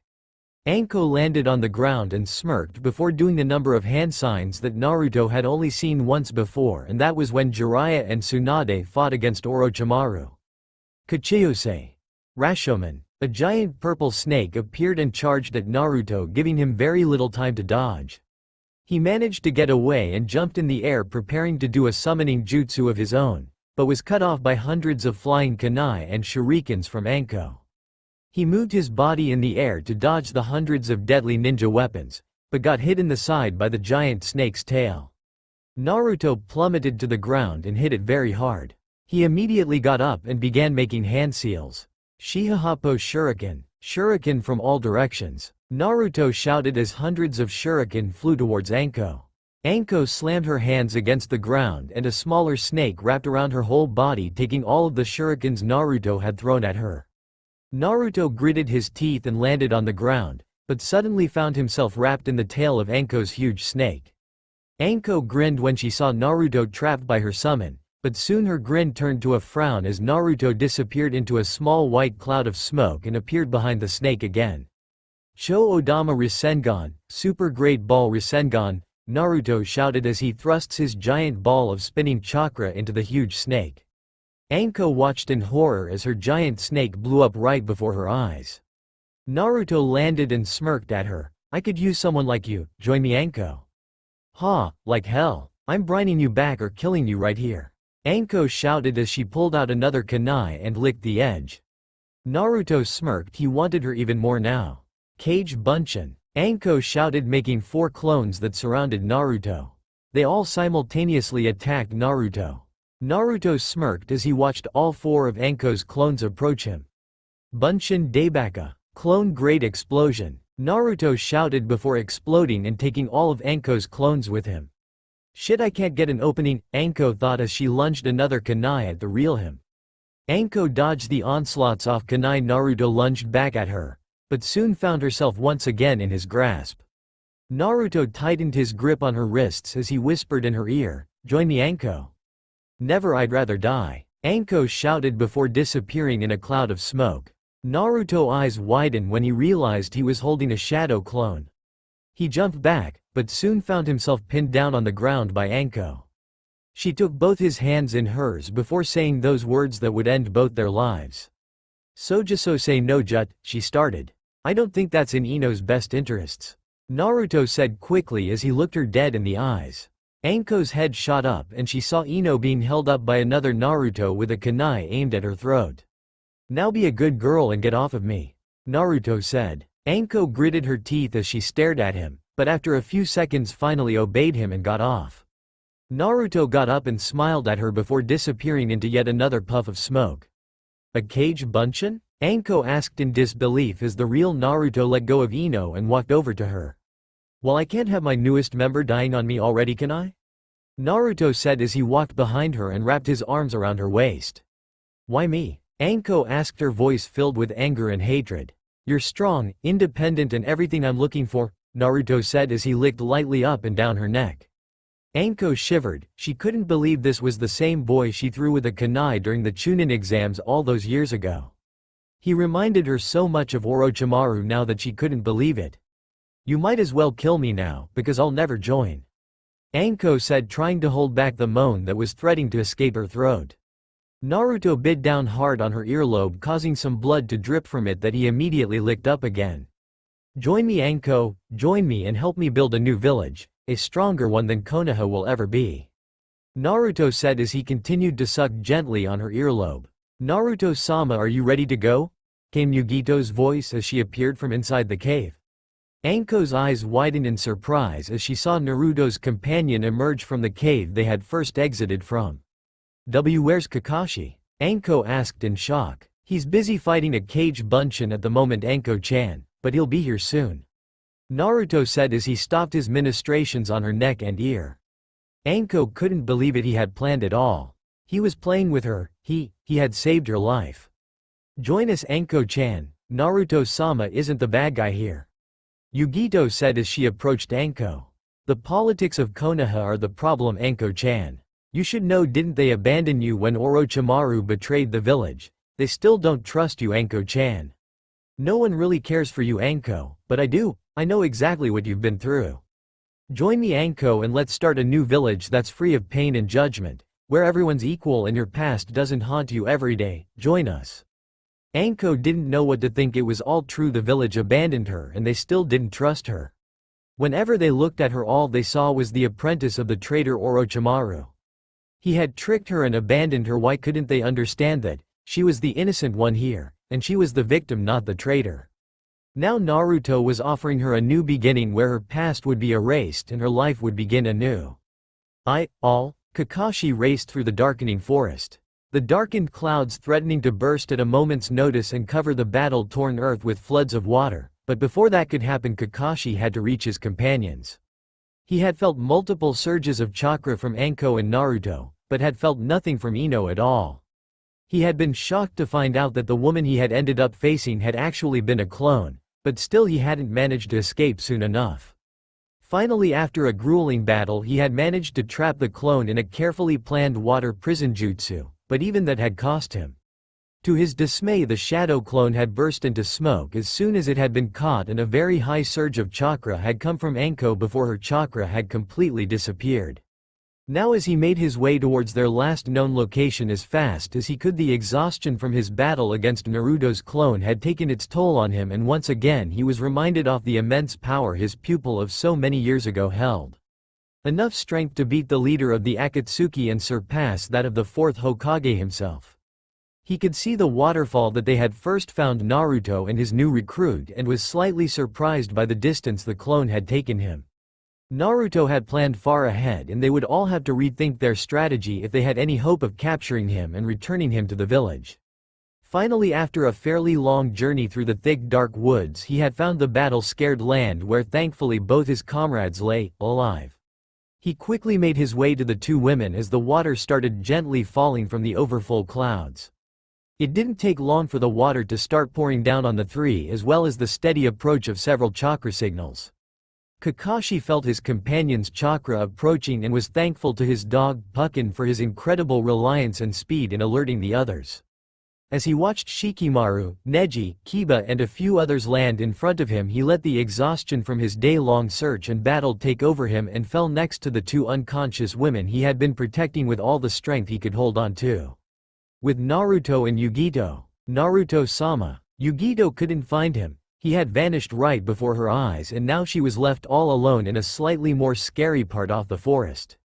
And to make matters worse, it had started to rain. She hated the rain. She couldn't understand how he could act so casual after such a battle, and most of all, the first thing he had said after receiving Anko's answer. I could really go for some ramen right about now. It slightly infuriated her the way he acted sometimes, but still, even with that childish mannerism, there was that undeniable power and more mature attitude during battle that keep her infatuated with him. It was as if he was a different person during a fight. One that lived for the thrill of the fight, but she could stake her life on it that there was a bit of regret when he had to fight those closest to him. Yugito-chan. Yugito couldn't suppress the scream of horror that left her as Naruto fell right in front of her with the biggest smile over his face as he screamed her name aloud. Acting on reflex, she did the first thing that came to mind, and before she could stop herself she had slapped Naruto right across his face. There was a long pause as the two just stared at each other, neither saying a word, before Naruto turned away from her and crossed his arms across his chest, imitating an angry child. Naruto-sama, I'm sorry, you just fell out of nowhere and it was all so sudden, and I was looking and it's so dark and there's a small village just ahead and then we can get some ramen. The smile was once again showing in full force and Yugito was once again left speechless in front of the man she admired, but most of all staring to love more and more. Small camp somewhere in the middle of the woods. Anko woke with a start. The whole left side of her body hurt. She winced as the pain of 4 broken ribs ran through her body. She looked in both directions trying to determine her exact location, but found Ino sleeping peacefully on her left and Kakashi on her right. Ignoring the pain that was overpowering her whole being, telling her that she shouldn't be moving, she got to her feet and left the medium-sized tent. As she made her way out, she was glad to find the other shinobi that had been sent in search of Naruto. Anko gritted her teeth. Just the name alone pissed her off. When did he get so strong? Sure, he had defeated pain and brought an end to Akatsuki, but his strength was almost in a different league to hers or anyone else in this search party. She was almost sure he had surpassed the current and even passed Hokage's. Anko, thank goodness you're okay, came the sweet voice of Anko's good friend Kurenai. Anko looked at the many faces of her good friends and companions, but couldn't help but feel a bit conflicted in the choice she had made. Did they really care like she hoped, or was Naruto right? Did they all see her as nothing more than an abandoned Orochimaru experiment? I'm fine. She lied. The pain in her side and the conflicting thoughts in her head made her anything but fine. Sit, we're about to eat, Choji said, suddenly the excitement clear in his voice as he took a long whiff of the food that was busy cooking. Taking the pain in her side into consideration as she sat down and it made itself known, she decided it would be best to rather not eat anything anytime soon. I'm not really hungry, she said softly as she looked at the slightly bruised and worn out forms of her comrades. What happened with Naruto? Shikamaru asked, getting straight to the point. Once again Anko was filled with rage. He had easily beaten her and then offered that ridiculous offer to her. Join me. Whether that was a request or a demand, Anko wasn't sure, but the fact that he might have even thought of demanding anything from her made her even more livid. After we found him, he separated Ino and I from Kakashi, and then, as you most probably already guessed, we fought. Ino was knocked out instantly and I didn't stand much of a chance. Her voice clearly showed her own shame and embarrassment, but she continued. He then asked me to join him. She added quickly, almost too quick for anyone to hear, but they did, and the many gasps of shock and stunned looks on her companions' faces told her that. Even Choji had dropped his piece of barbecue when the sentence reached his ears. At least you didn't give in, Kiba said, eventually breaking the awkward silence that had spread after Anko's sudden announcement, leaving Anko slightly confused. Kiba, we're not sure about that yet, so don't, okay, Kurenai said to her ex-pupil. Well, it's pretty obvious. I mean, she just snuck away during the night while we were sleeping after spending so much time alone with Naruto or his clone or whatever the fuck it was. Kiba shouted as he looked away from his old teacher. Anko was completely lost on what they were discussing and could only look at Kurenai begging for an answer. It seems that Hanabi left to join Naruto, but we're not entirely sure yet. Kurenai added as if she was desperately clinging to the hope that she might still return. Anko stood wide-jawed at that new piece of information. The once Hyuga heiress running off to follow Naruto accepting the same offer he had handed her, maybe she wasn't insane. Anko thought about how she had answered his question. Had she made the right choice when she had answered him, or would she regret this later? Another pause of silence before Shikamaru broke it again. Are you sure you didn't fight a shadow clone like the rest of us? Anko opened her mouth to answer, but closed it again. She had no proof that that was indeed the real Naruto she had fought. It could have been a clone, how could she be sure? She hadn't seen him leave. It could have just been a clone the whole time. After she had answered him, he had knocked her out. He could have disappeared in a cloud of smoke after that, maybe that's why. I believe that was the real Naruto. He was traveling with a blonde female Jinchuriki, so I believe that the Naruto we encountered was the real one.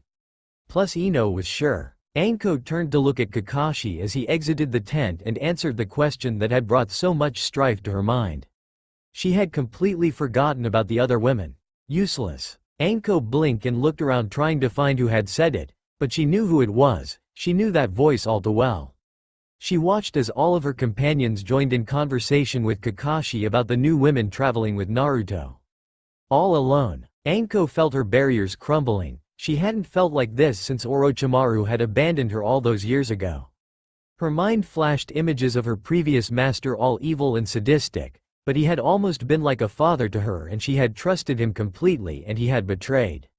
She felt a sudden shudder run up her spine before a face flushed in front of her eyes. It flashed again, and Anko this time could make out who it was and the undeniable warmth it created in her. Join me. Her mind hurt. Images flooded her head of Orochimaru, the villagers' glances of disgust and whispered insults, and then Naruto's offer, his smile, his touch, and most importantly the warmth that spread from him. Join me. Yes. Anko suddenly shouted, causing all the other shinobis around her to stop and stare. Sorry, I feel tired, I'm going to bed. Getting up as fast as she could. The pain in her left side still overpowering her senses, she made her way back to her small tent. Her heart pounded against her chest as she stood in the dark tent looking down at the still unconscious Ino. She had felt their eyes on her as she made her way towards the tent. Watching the young girl sleeping peacefully below her, Anko felt guilt and shame fill her soul. Ino, the one that had been affected the most by Naruto's sudden betrayal, had remained faithful to her beliefs, friends and village, but she hadn't. She had almost willingly betrayed them all just for the prospect of a new life, a new beginning, one that would forever forget her attachment to the traitor Orochimaru. But the thing that frightened Anko the most was that she still wanted it. Looking out at the firelight, Anko caught glimpses of the other Konoha shinobi and suddenly remembered Kiba's words. At least you didn't give in. Suddenly she realized that already one of her comrades had left.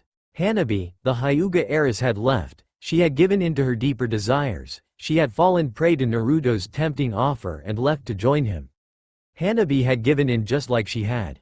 Anko flushed red as memories flooded her mind of the last time she had seen Naruto. Running his tongue along her neck, she felt shivers run down her spine as she remembered the feeling he had conjured up in her. Anko? Anko's eyes immediately shot open at the soft voice of her roommate and partner. Did we get him? Ino asked while she looked at Anko through half-lidded eyes. Anko never answered and just slowly shook her head, looking away from Ino as the guilt from her previous thoughts took over. She couldn't face Ino and just turned away from the young blonde.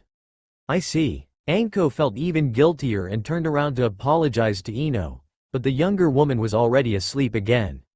Making as little noise as possible, Anko lay down on her own bed, her mind swarming with thoughts about what she had done, or rather what she had to do.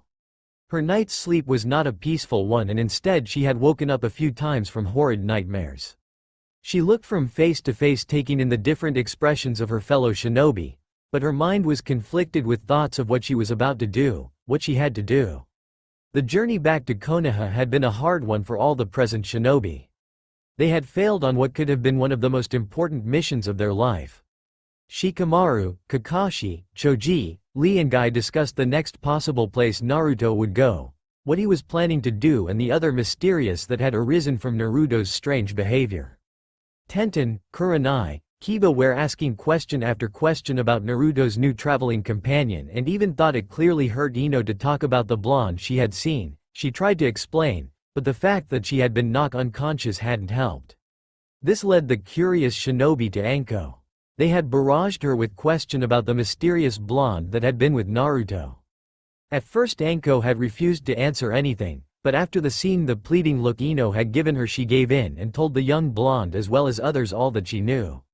As usual, the bug user had kept to himself all throughout the trip home. Anko noticed that he hadn't been there when she had returned, and she didn't blame him either. He was going through something that not many of them would understand.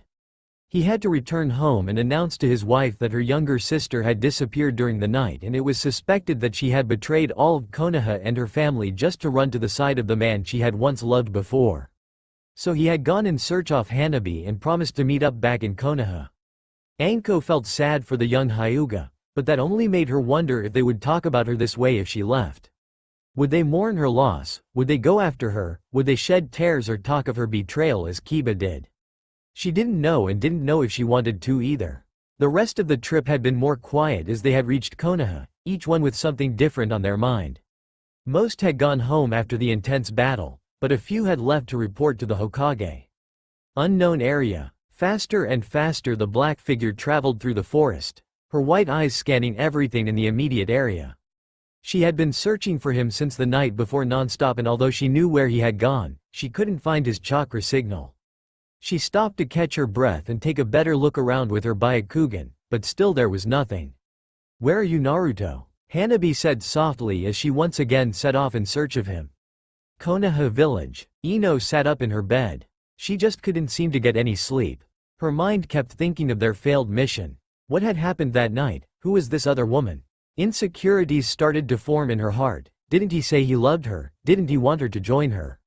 Was that all a lie? Did he find someone else to replace her? Did he forget about her, about the feelings she had for him, about all the things he had said the night he had left her? Getting up and out of her bed, she decided to pay him a visit, or rather the closest thing to him. Before leaving the apartment, she noticed that Anko wasn't home. It wasn't very odd, but still weird considering how tired she had seemed when they had returned from their mission. Shrugging it off as usual Anko behavior, Ino set out to her favorite spot in the whole of Konoha. It wasn't the shortest trip to the fourth Hokage's head, but she was still tired from the long journey to bring back Naruto that it felt even longer. As she approached her destination, she spotted a flash of purple and something that she was sure she had seen before. As she ran towards the mysterious person, she noticed that it was none other than Anko. Confused to why Anko would be here at this late hour, she ran after her. As she caught up with Anko, she was shocked by what she saw. Just outside the Hokage's office, two Junin guards lay unconscious while Anko slipped in through the side door. Completely stunned by what was busy happening, her body started to move by itself in the direction of the door. She lifted a shaky hand and opened the door to a horrific sight. There before her lay several unconscious guards. Ino couldn't think of what to do in this situation, except follow her roommate and good friend. As she entered the dimly lit room, she came face to face with Anko. There was a moment of silence as the two looked each other in the eyes, each wide-eyed and stunned. Anko, what are? Ino couldn't even finish her sentence. Her mind was swarming with different thoughts. Anko's betrayed the village. She's leaving with Naruto. She's leaving me. Everyone I care about, everyone I come into contact with leaves me. I'm all alone. Ino. Anko didn't know what to say as she stared down at her good friend. How was she supposed to explain this? She was leaving her and the village, but this was right. She needed a new life, a new beginning. Ino, come with me. Naruto loves you and wants you to join him. Why? Why does everyone I care for leave me? Ino was on the verge of tears, and Anko felt that same guilt she had felt that night when she had spoken to Ino in the tent. She looked away, unable to face Ino, unable to say anything. Ino stood there as Anko walked past her slowly before stopping. Come with me, Ino. There was no reply, and Anko just nodded before leaving Ino alone. Ino fell to her knees as the realization of it all hit her. She was really alone now. Naruto, the man she loved, had left her, and Anko, her roommate and best friend, had left her. No one wanted her. With Naruto and Yugito. Yugito gasped as she looked over the bright orange village. Huge flames seared the earth and blocked out the sky with smoke as screams and the smell of blood reached their ears and nose. Yugito looked over at Naruto, who stood there calmly as he scanned the small village hidden in valley below them. "Naruto-sama?" Yugito asked as she looked at him. "Let go." Slowly she looked around over at the man who had killed her mother. He had to pay, but not yet, not with so many men surrounding him. She could only use this technique once and she had to get him. She had watched him slaughter her mother, the only person she was close to, the only person she trusted, the only person who loved her. Her life hadn't been easy growing up in this village. The people watched her closely as she roamed the streets, but it wasn't out of concern or love, but rather hate and disgust. All because of these eyes. She was 9 now, so she had grown used to it. After all, her mother had always been there, but not anymore. Honestly, she didn't care about the bloody bodies that littered the cold village floor. They were nothing to her. Fellow villagers would be saying it far too nicely. Mere insects would seem to be a better word. She ran across quickly towards him, hiding behind anything she could. She would use her small body to quietly sneak up on him. She moved a little closer slowly. Quietly she had to get him, and she was so close. She looked around another piece of rubble and saw her chance, but before she could move, a foot came crushing down beside her. Instinctively she backed into the small cove the pieces of rubble had created. Being sure not to make a sound, she held her breath and watched his feet move in front of her. Each step he took frightened her. He was getting closer, heading straight towards her. "Have ya found da brat yet?" It was him, the man who had killed her mother, the man she would kill even if it cost her life. "Don't see her anywhere, boss," came the reply from the man mere centimeters from her. He turned around and started heading away. "Well, don't stop looking till ya find the little bitch. I want her dead and next to her whore of a mother." "Yes, boss," came the reply from the men. It sounded like a roar as the sound echoed through her body. There were too many, about 10 or 20 at least. She moved from under the rubble, checking if anyone else was near before completely leaving the protection it gave her. She was so close she could see it, her mother's dead body laying there in a pool of crimson blood. The man standing in front of her, his back towards her. But she needed eye contact. It was the only way this would work. She moved a little closer, but before she could get any closer she felt a strong hand grab her from behind. She kicked and swung her arms around, but there was nothing she could do. He was stronger than her and she couldn't use it. "Boss, I've got her." His voice was sly and dark, much more frightening than the huge brute that had killed her mother. The man turned around slowly and looked at her, a huge grin plastered across his face. "She's the one. Ha ha ha ha. You can't be serious, look how easy it was to." His eyes grew wide and his voice went dead as he looked her straight in the eyes. His knees hit the ground with such force that she felt the man who held her tremble. His eyes rolled back into his head before he fell forward onto the ground dead, just like her mother. She had done it, but for some reason she didn't feel the satisfaction she had expected. The joy of killing the man who had killed her mother, it wasn't there. Instead there were tears, almost as if to cool her burning eyes. What did you do? You stupid brat, the boss is dead?"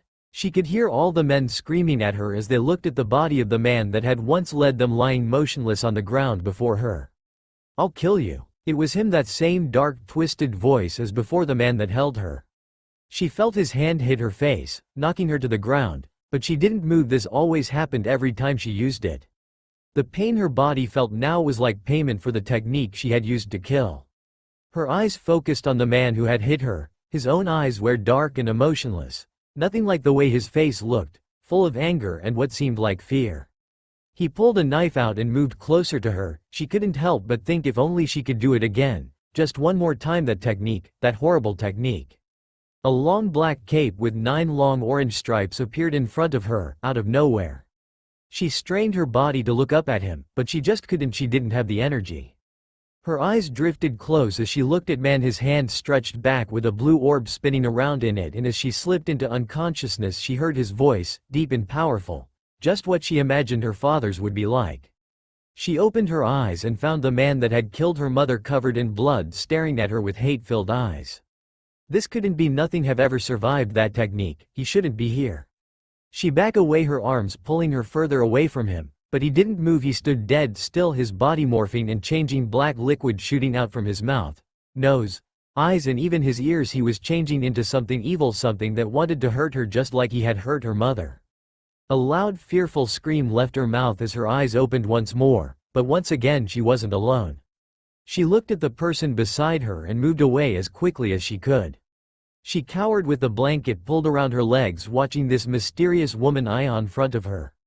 Blonde and beautiful like her mother, but that's when she noticed it the same black cape as before. Yugito stood there shocked. She hadn't expected this at all. Those eyes, she knew them, she had seen them, but only once and on the only person believed to still have them. She saw the girl shivering and quickly recovered from the initial shock. "It's okay, I'm not going to hurt you. Naruto-sama saved you from that man, it's safe now." Yugito put her hand out towards the girl. She was quite pretty. Long black raven hair, pale skin, much like that of the young Hyuga Naruto had tried to recruit, but the biggest difference possible. Those eyes, red with 3 black dots on each eye. The Sharingan. "What's your name?" Yugito asked, curious to see how much she knew. "Rei Uchiha," the girl answered softly. Once again Yugito was left shocked. She had thought that the girl wouldn't know, that the villagers of that town would change her name or something if it had got out that an Uchiha was still alive other than the current Hokage of Konoha. It would have caused a manhunt between all 5 the great villages. "I see, and do you know who your father is?" This time it was Amon's voice that Rei heard, but she had heard it before. She looked up at the man, blonde, blue eyes, the complete opposite of her father. She felt disappointed, but answered nonetheless, "Itachi Uchiha." This time both Naruto and Yugito were left speechless. Itachi Uchiha had a child. Well, it obviously couldn't have been Sasuke, but still Itachi, that just seemed unreal to Naruto. "Hi, I'm Naruto and this is Yugito, nice to meet you." Rei looked at him as he stood there with a happy smile on his face and his arms stretched out towards her, and for some reason she couldn't understand, her body lunged itself into his arms. Yugito was shocked by the sudden action, but didn't do anything. Instead she just watched how Naruto held the sobbing Uchiha in his arms. He looked at her and smiled like he always did. It was moments like this that Yugito didn't mind leaving her family to join up with Naruto. He was such a caring man. "It looks like we can add another member to the family, Yugito-chan." Yugito couldn't help but snicker at the way he said that. Soon Rei had let go of Naruto and sat back down on her bed and looked from Yugito to Naruto. "Is she your wife?" Rei asked as innocently as a baby, but of course the idea made Yugito blush a deep red. "Oh, of course we're." "Yep," Naruto said aloud while trying his best to stop himself from laughing as he watched Yugito's face turn even darker as she mumbled 100 words at a minute that neither Naruto or Rei could understand. "Do you have kids?" Rei asked again with the same innocent tone in her voice. This time, however, Yugito didn't say anything as she came to the conclusion of what Rei was really asking. "No, we don't, but if you want you could be our child," Naruto said softly and caringly. There was a long pause of silence before Rei nodded her head and looked at her two new parents. "In Konoha, Hokage-sama, there are reports that a small village southwest of the Konoha has been attacked by a rogue group of bandits. We have dispatched 3 Chunin-level ninjas to that location. Also, there has been a request from the case cage of the Sand Village for a meeting regarding the report we sent about Naruto becoming a missing nin. It would seem that they will be arriving tomorrow." "Is that all?" Sasuke asked. He really hated this daily update and he didn't care about any of this besides maybe the fact that Gaara would be visiting and everyone knew about the relationship him and Gaara shared. "Yes, Hokage-sama," the ninja replied before bowing and leaving. "This could be bad, Sasuke. Gaara sees Naruto as his only friend, and this could cause a war between us," Sakura said from the couch. "Gaara wouldn't do something so foolish. He is the case cage of the sand and therefore he won't let his whole country get involved in this fight," Sasuke said as he looked out the window. "Although I didn't want to be, I am the new Hokage and as such I must protect this village even if it is against the hero that saved it." "But do you think Gaara really won't do anything?" Sakura asked as she walked up to the man she was married to. "If he wants I will fight him, but I won't let our village fall into harm's way, and if I must kill him then so be it." Knock knock. "Come in," Sakura shouted as she looked over to the door. But the person that entered was the last she expected. "Ino, what are you doing here?" Sakura asked quickly. "I want to ask the Hokage to grant me permission to leave the village in search of Naruto." Both Sasuke and Sakura could hear in her voice that she had still been crying until just recently, but neither commented on it. "Request declined." Sasuke looked at Ino and saw that she was feeling rather angry with what he had just said. But he had no choice. We have already lost Anko and possibly Hanabi Hyuga to him already. We can't afford to lose you as well, and it would seem that Naruto has an interest in you. We don't know if he wants you for your ability or not, but we can't allow it to fall into his hands. But Naruto loves this village, he would never betray it. There's got to be a reason behind this. If only I could get a chance to talk to him, then I'm sure I could convince him to come back. Ino, no. Listen to me, Naruto isn't evil, there's just a misunderstanding, that's all.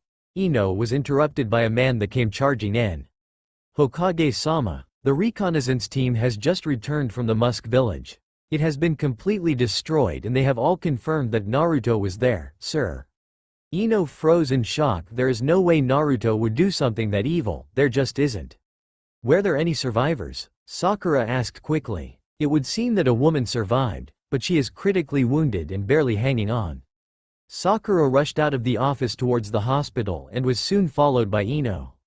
Sasuke dismissed the ninja and followed his wife. When they reached the hospital, they found the woman lying down on the entrance table.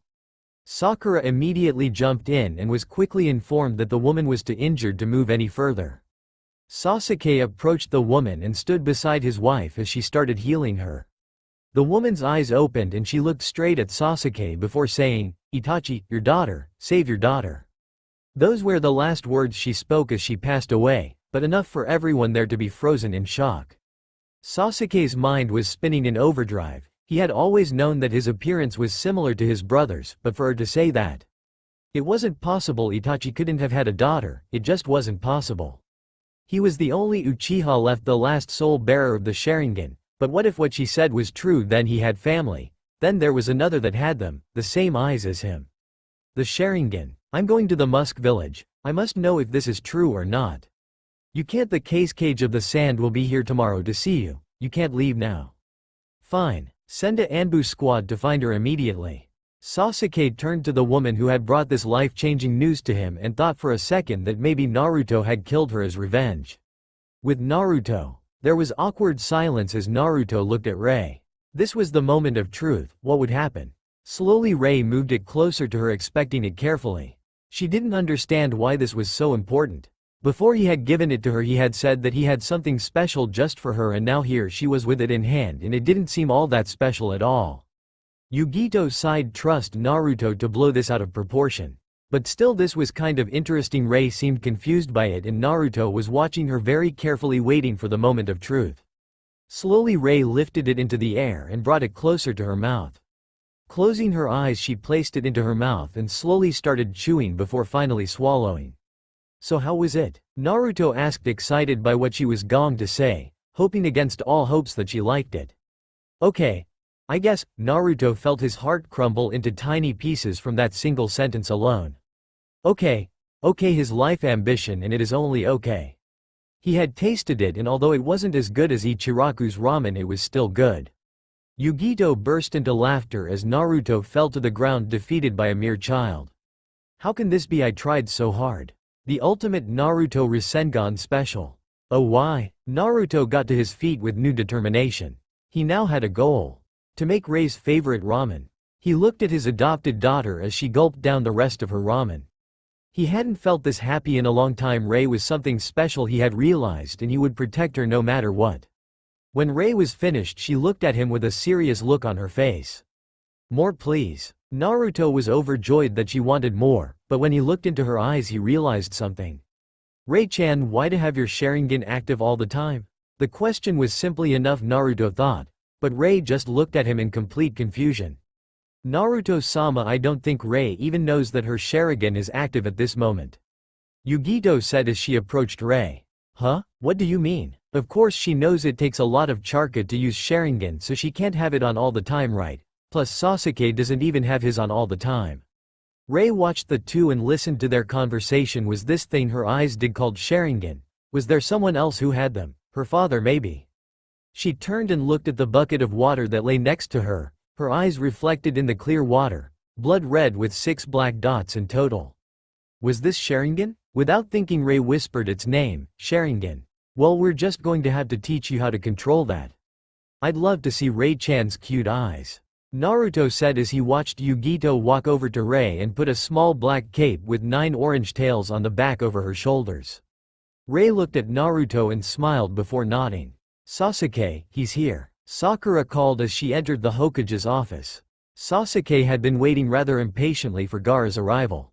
He had dispatched 2 groups of Anbu earlier that morning to find out anything they could about Itachi's daughter, but he wanted to head out as soon as possible himself. The possibility of another blood relative excited him more than anything had in a while. He needed to meet her, Itachi's legacy. "Sasuke, did you hear me?" Sakura asked again as she moved behind him, placing her hand on his shoulder. "Yes, I was just lost in thought for a moment. Where is he?" Sasuke asked as he sat in his chair ready to fulfill his role as Hokage. "He should arrive any." Sakura's sentence was interrupted by a knock on the door.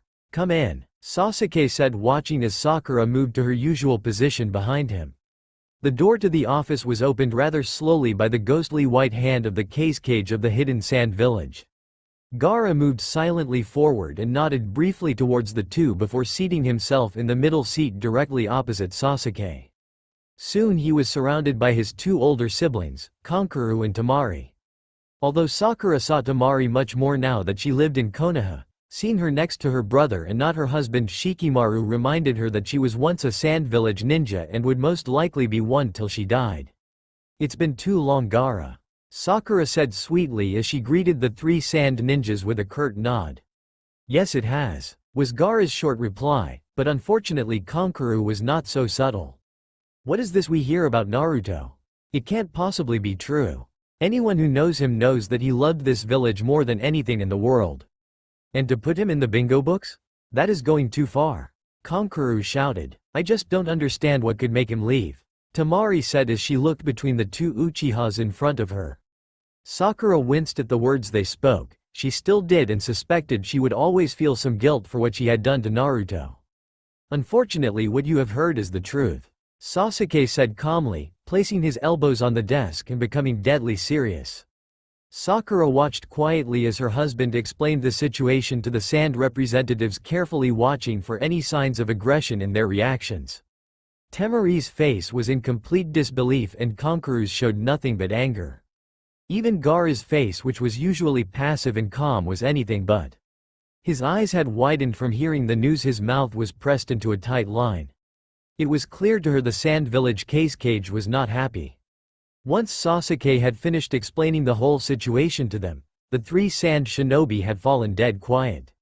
The awkward silence drew on for what was easily a good minute, and as everyone knows, that minute usually feels like a lifetime. Gaara was the first one in the room to reply and break the silence that had engulfed them.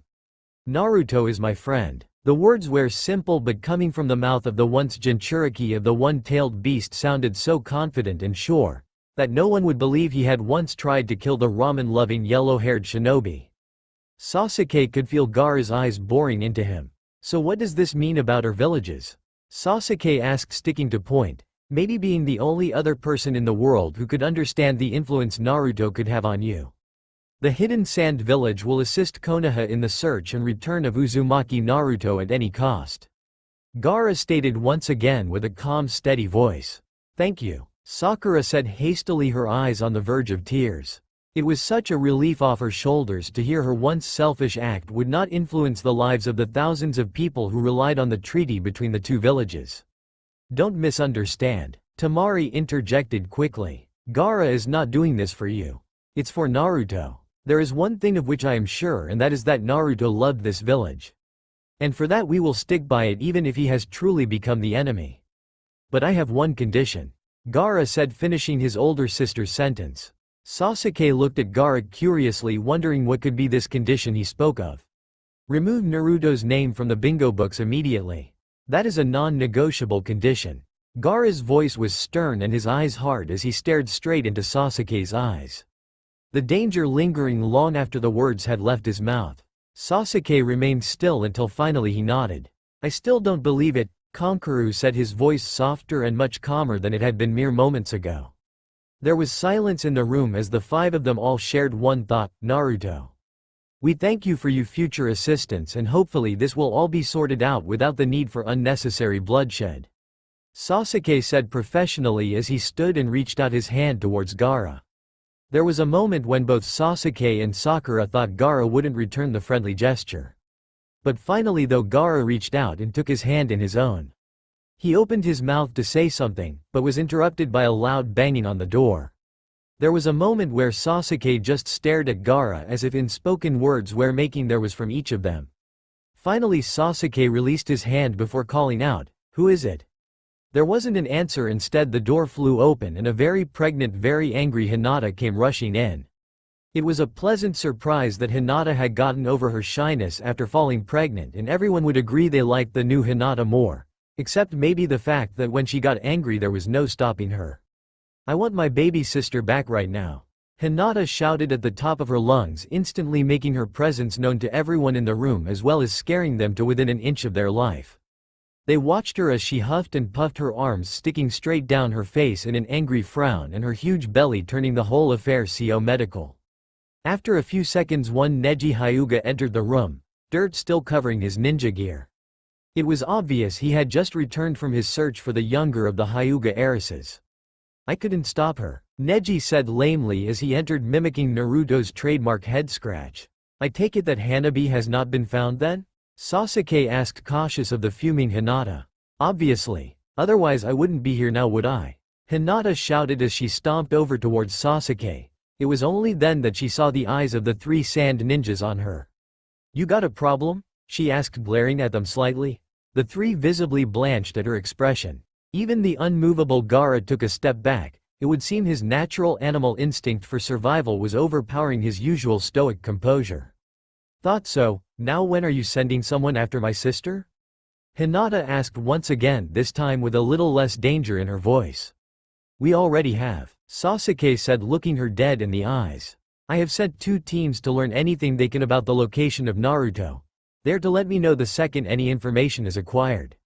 He knew he was twisting the truth slightly, but if they found Itachi's daughter, they most likely would find Naruto and then hopefully they would find Hanabi. That was what he hoped because at this moment his life depended on it. "I want Neji's team to head out as well. I trust no one more in this world than my husband," Hinata said while making her way back to her gleaming husband. Hearing his wife say those words brought him to the point of bursting with pride. "Is that okay, Neji?" Sasuke asked, looking at the Hyuga prodigy. There was a stiff nod from him and then one directed to Hinata from Sasuke. Almost instantly Hinata's mood changed. She bowed at the sand shinobi and then at Sasuke and Sakura before smiling brightly and heading for the door, grabbing her husband by the arm on her way out. Hinata stopped at the door and looked back at her Hokage. "Hopefully I have my little sister and Naruto back before the baby arrives."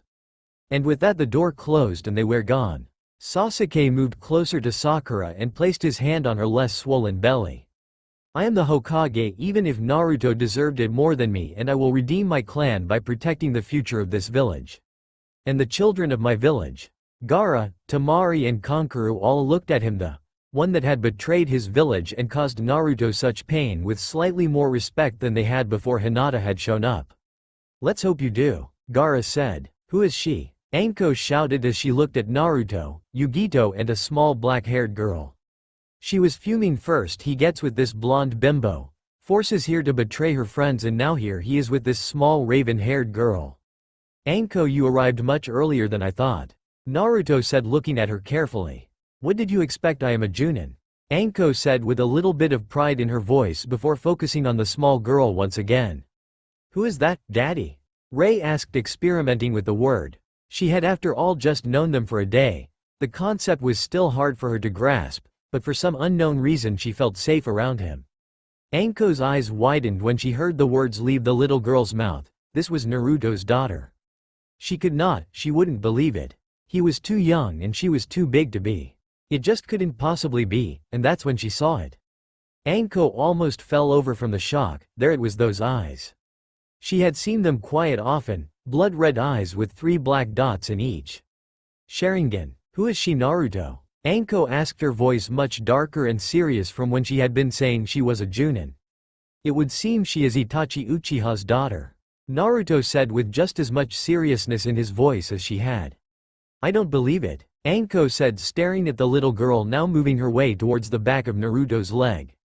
Her name is Rei, and for as long as she wants me, I will be her new father," Naruto said matter-of-factly. Anko had no reply to the words he spoke. This was definitely too sudden. A daughter, even if adopted, this was all too sudden.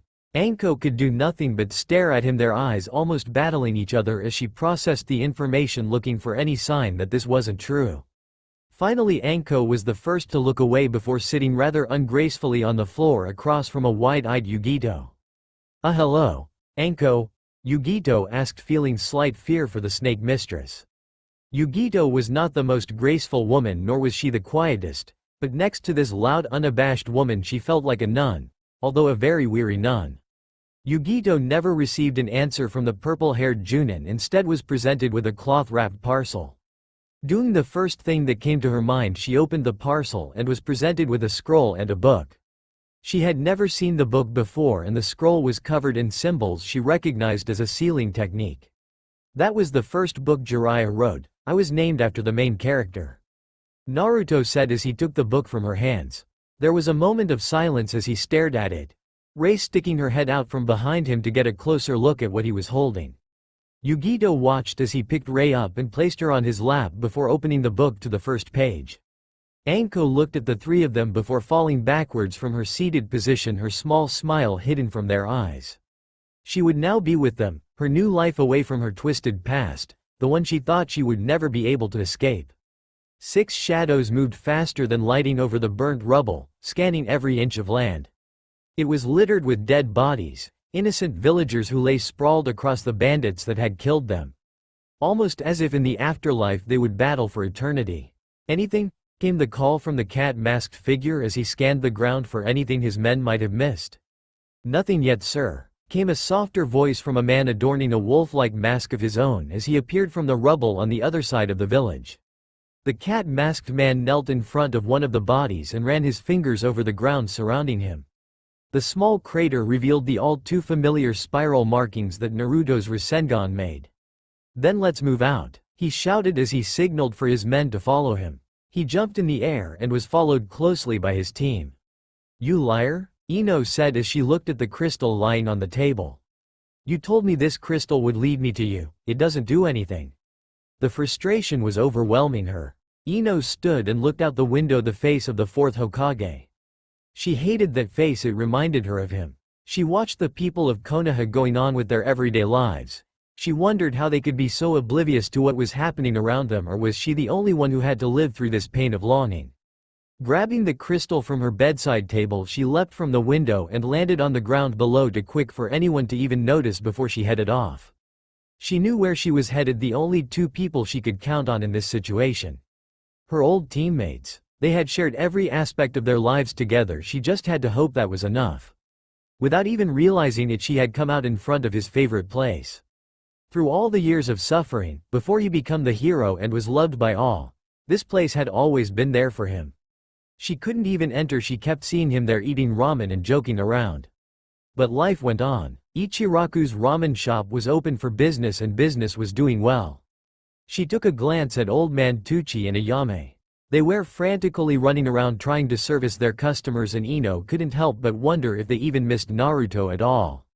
Moving on, she came across the academy. It was quiet today, just a couple of students practicing how to throw their kunai. Even here life went on. She watched as Iruka showed a young boy the correct way to hold a kunai, the correct way to throw, and finally hit its target. Ino felt anger build up in her as she watched him. She couldn't believe he was here teaching them all this instead of out there getting Naruto back for her. Her grip tightened around the crystal in her hands as she made eye contact with her old sensei. He gave her a reassuring smile, but didn't receive one in return. Instead, she ran full speed away. She needed to reach Shikimaru's house. She needed them to help her get Naruto back. Shortly after her awkward encounter by the academy, Ino reached Shikimaru's house only to be met by both her teammates. "Ino, what are you doing here?" Choji asked as he looked her over. She was panting slightly from the distance she had just run, but looked them both in the eyes. "Help me bring back Naruto," Ino said as she made her way over to them. That's when her eyes caught onto it. There was a big picture of Naruto's face. She remembered it was taken at his last birthday party. But that was not all. There were files upon files ranging from missions he had completed to what she could only assume were a list of the techniques he used. It's all the information we have on Naruto, Shikimaru said as he handed one of the files he had been reading to her. If we plan to bring Naruto back, then we're going to need all the information there is about him. Ino could feel tears starting to well up in her eyes as she looked at her oldest friends, but she had decided she was going to be strong. She would help them find Naruto no matter what it took. This might help, Ino said as she placed the crystal down right next to Naruto's picture. He said it would lead me to him. Although I haven't figured out what he means. Nofing Nifuto it profiflies something no one would ever think of.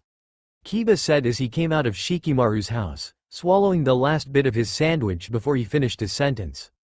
Kiba? Ino asked. She wasn't even aware that he was here. You're not the only one who wants him back, Kiba said as he slung an arm around her. I owe him a punch in the face. We're going to get him back, Ino, Choji said. Neji, Tenten, Lee and Guy have already set out on reconnaissance. It was basically a direct order from Hinata, Shikimaru said, receiving a laugh as well as a scowl from Kiba as the images of his pregnant teammate flooded his mind. Ino's whole body was shaking. She had tried to stop them but they fell anyway. She hated crying, it was all she did lately, but for the first time since he had left she was shedding tears of joy. They care, they still care. Come on, don't cry, we'll get him back, Ino, Kiba said, never being very good at comforting a woman or anyone for that matter. Thank you all so much, Ino said, giving them the biggest smile anyone had seen in the longest time. Ino joined the rest of the team around the picture of Naruto's face. Shikimaru waited only a second before starting the briefing. Ino listened intently as each one relived the fights with Naruto. From Kiba's fight in the Chunin exams to their most recent encounters. It is obvious he is much stronger than any of us gave him credit for, Shikimaru said, as well as using techniques none of us knew he could, Choji added. Ino smirked, she knew. After being on so many missions with Naruto, she knew the techniques he was capable of. She had seen them more and more lately, as the quality of the missing nin they hunted or the renegade bandits they fought increased. The meeting, as it was called now, ran late into the night, every so often everyone having to take a break for Choji or Kiba, unstoppable hunger. When they had finally finished, Ino was tired but happy. There was now hope that she would see him again and sometime soon. That's all for now. If you enjoyed, then please like, share and do comments.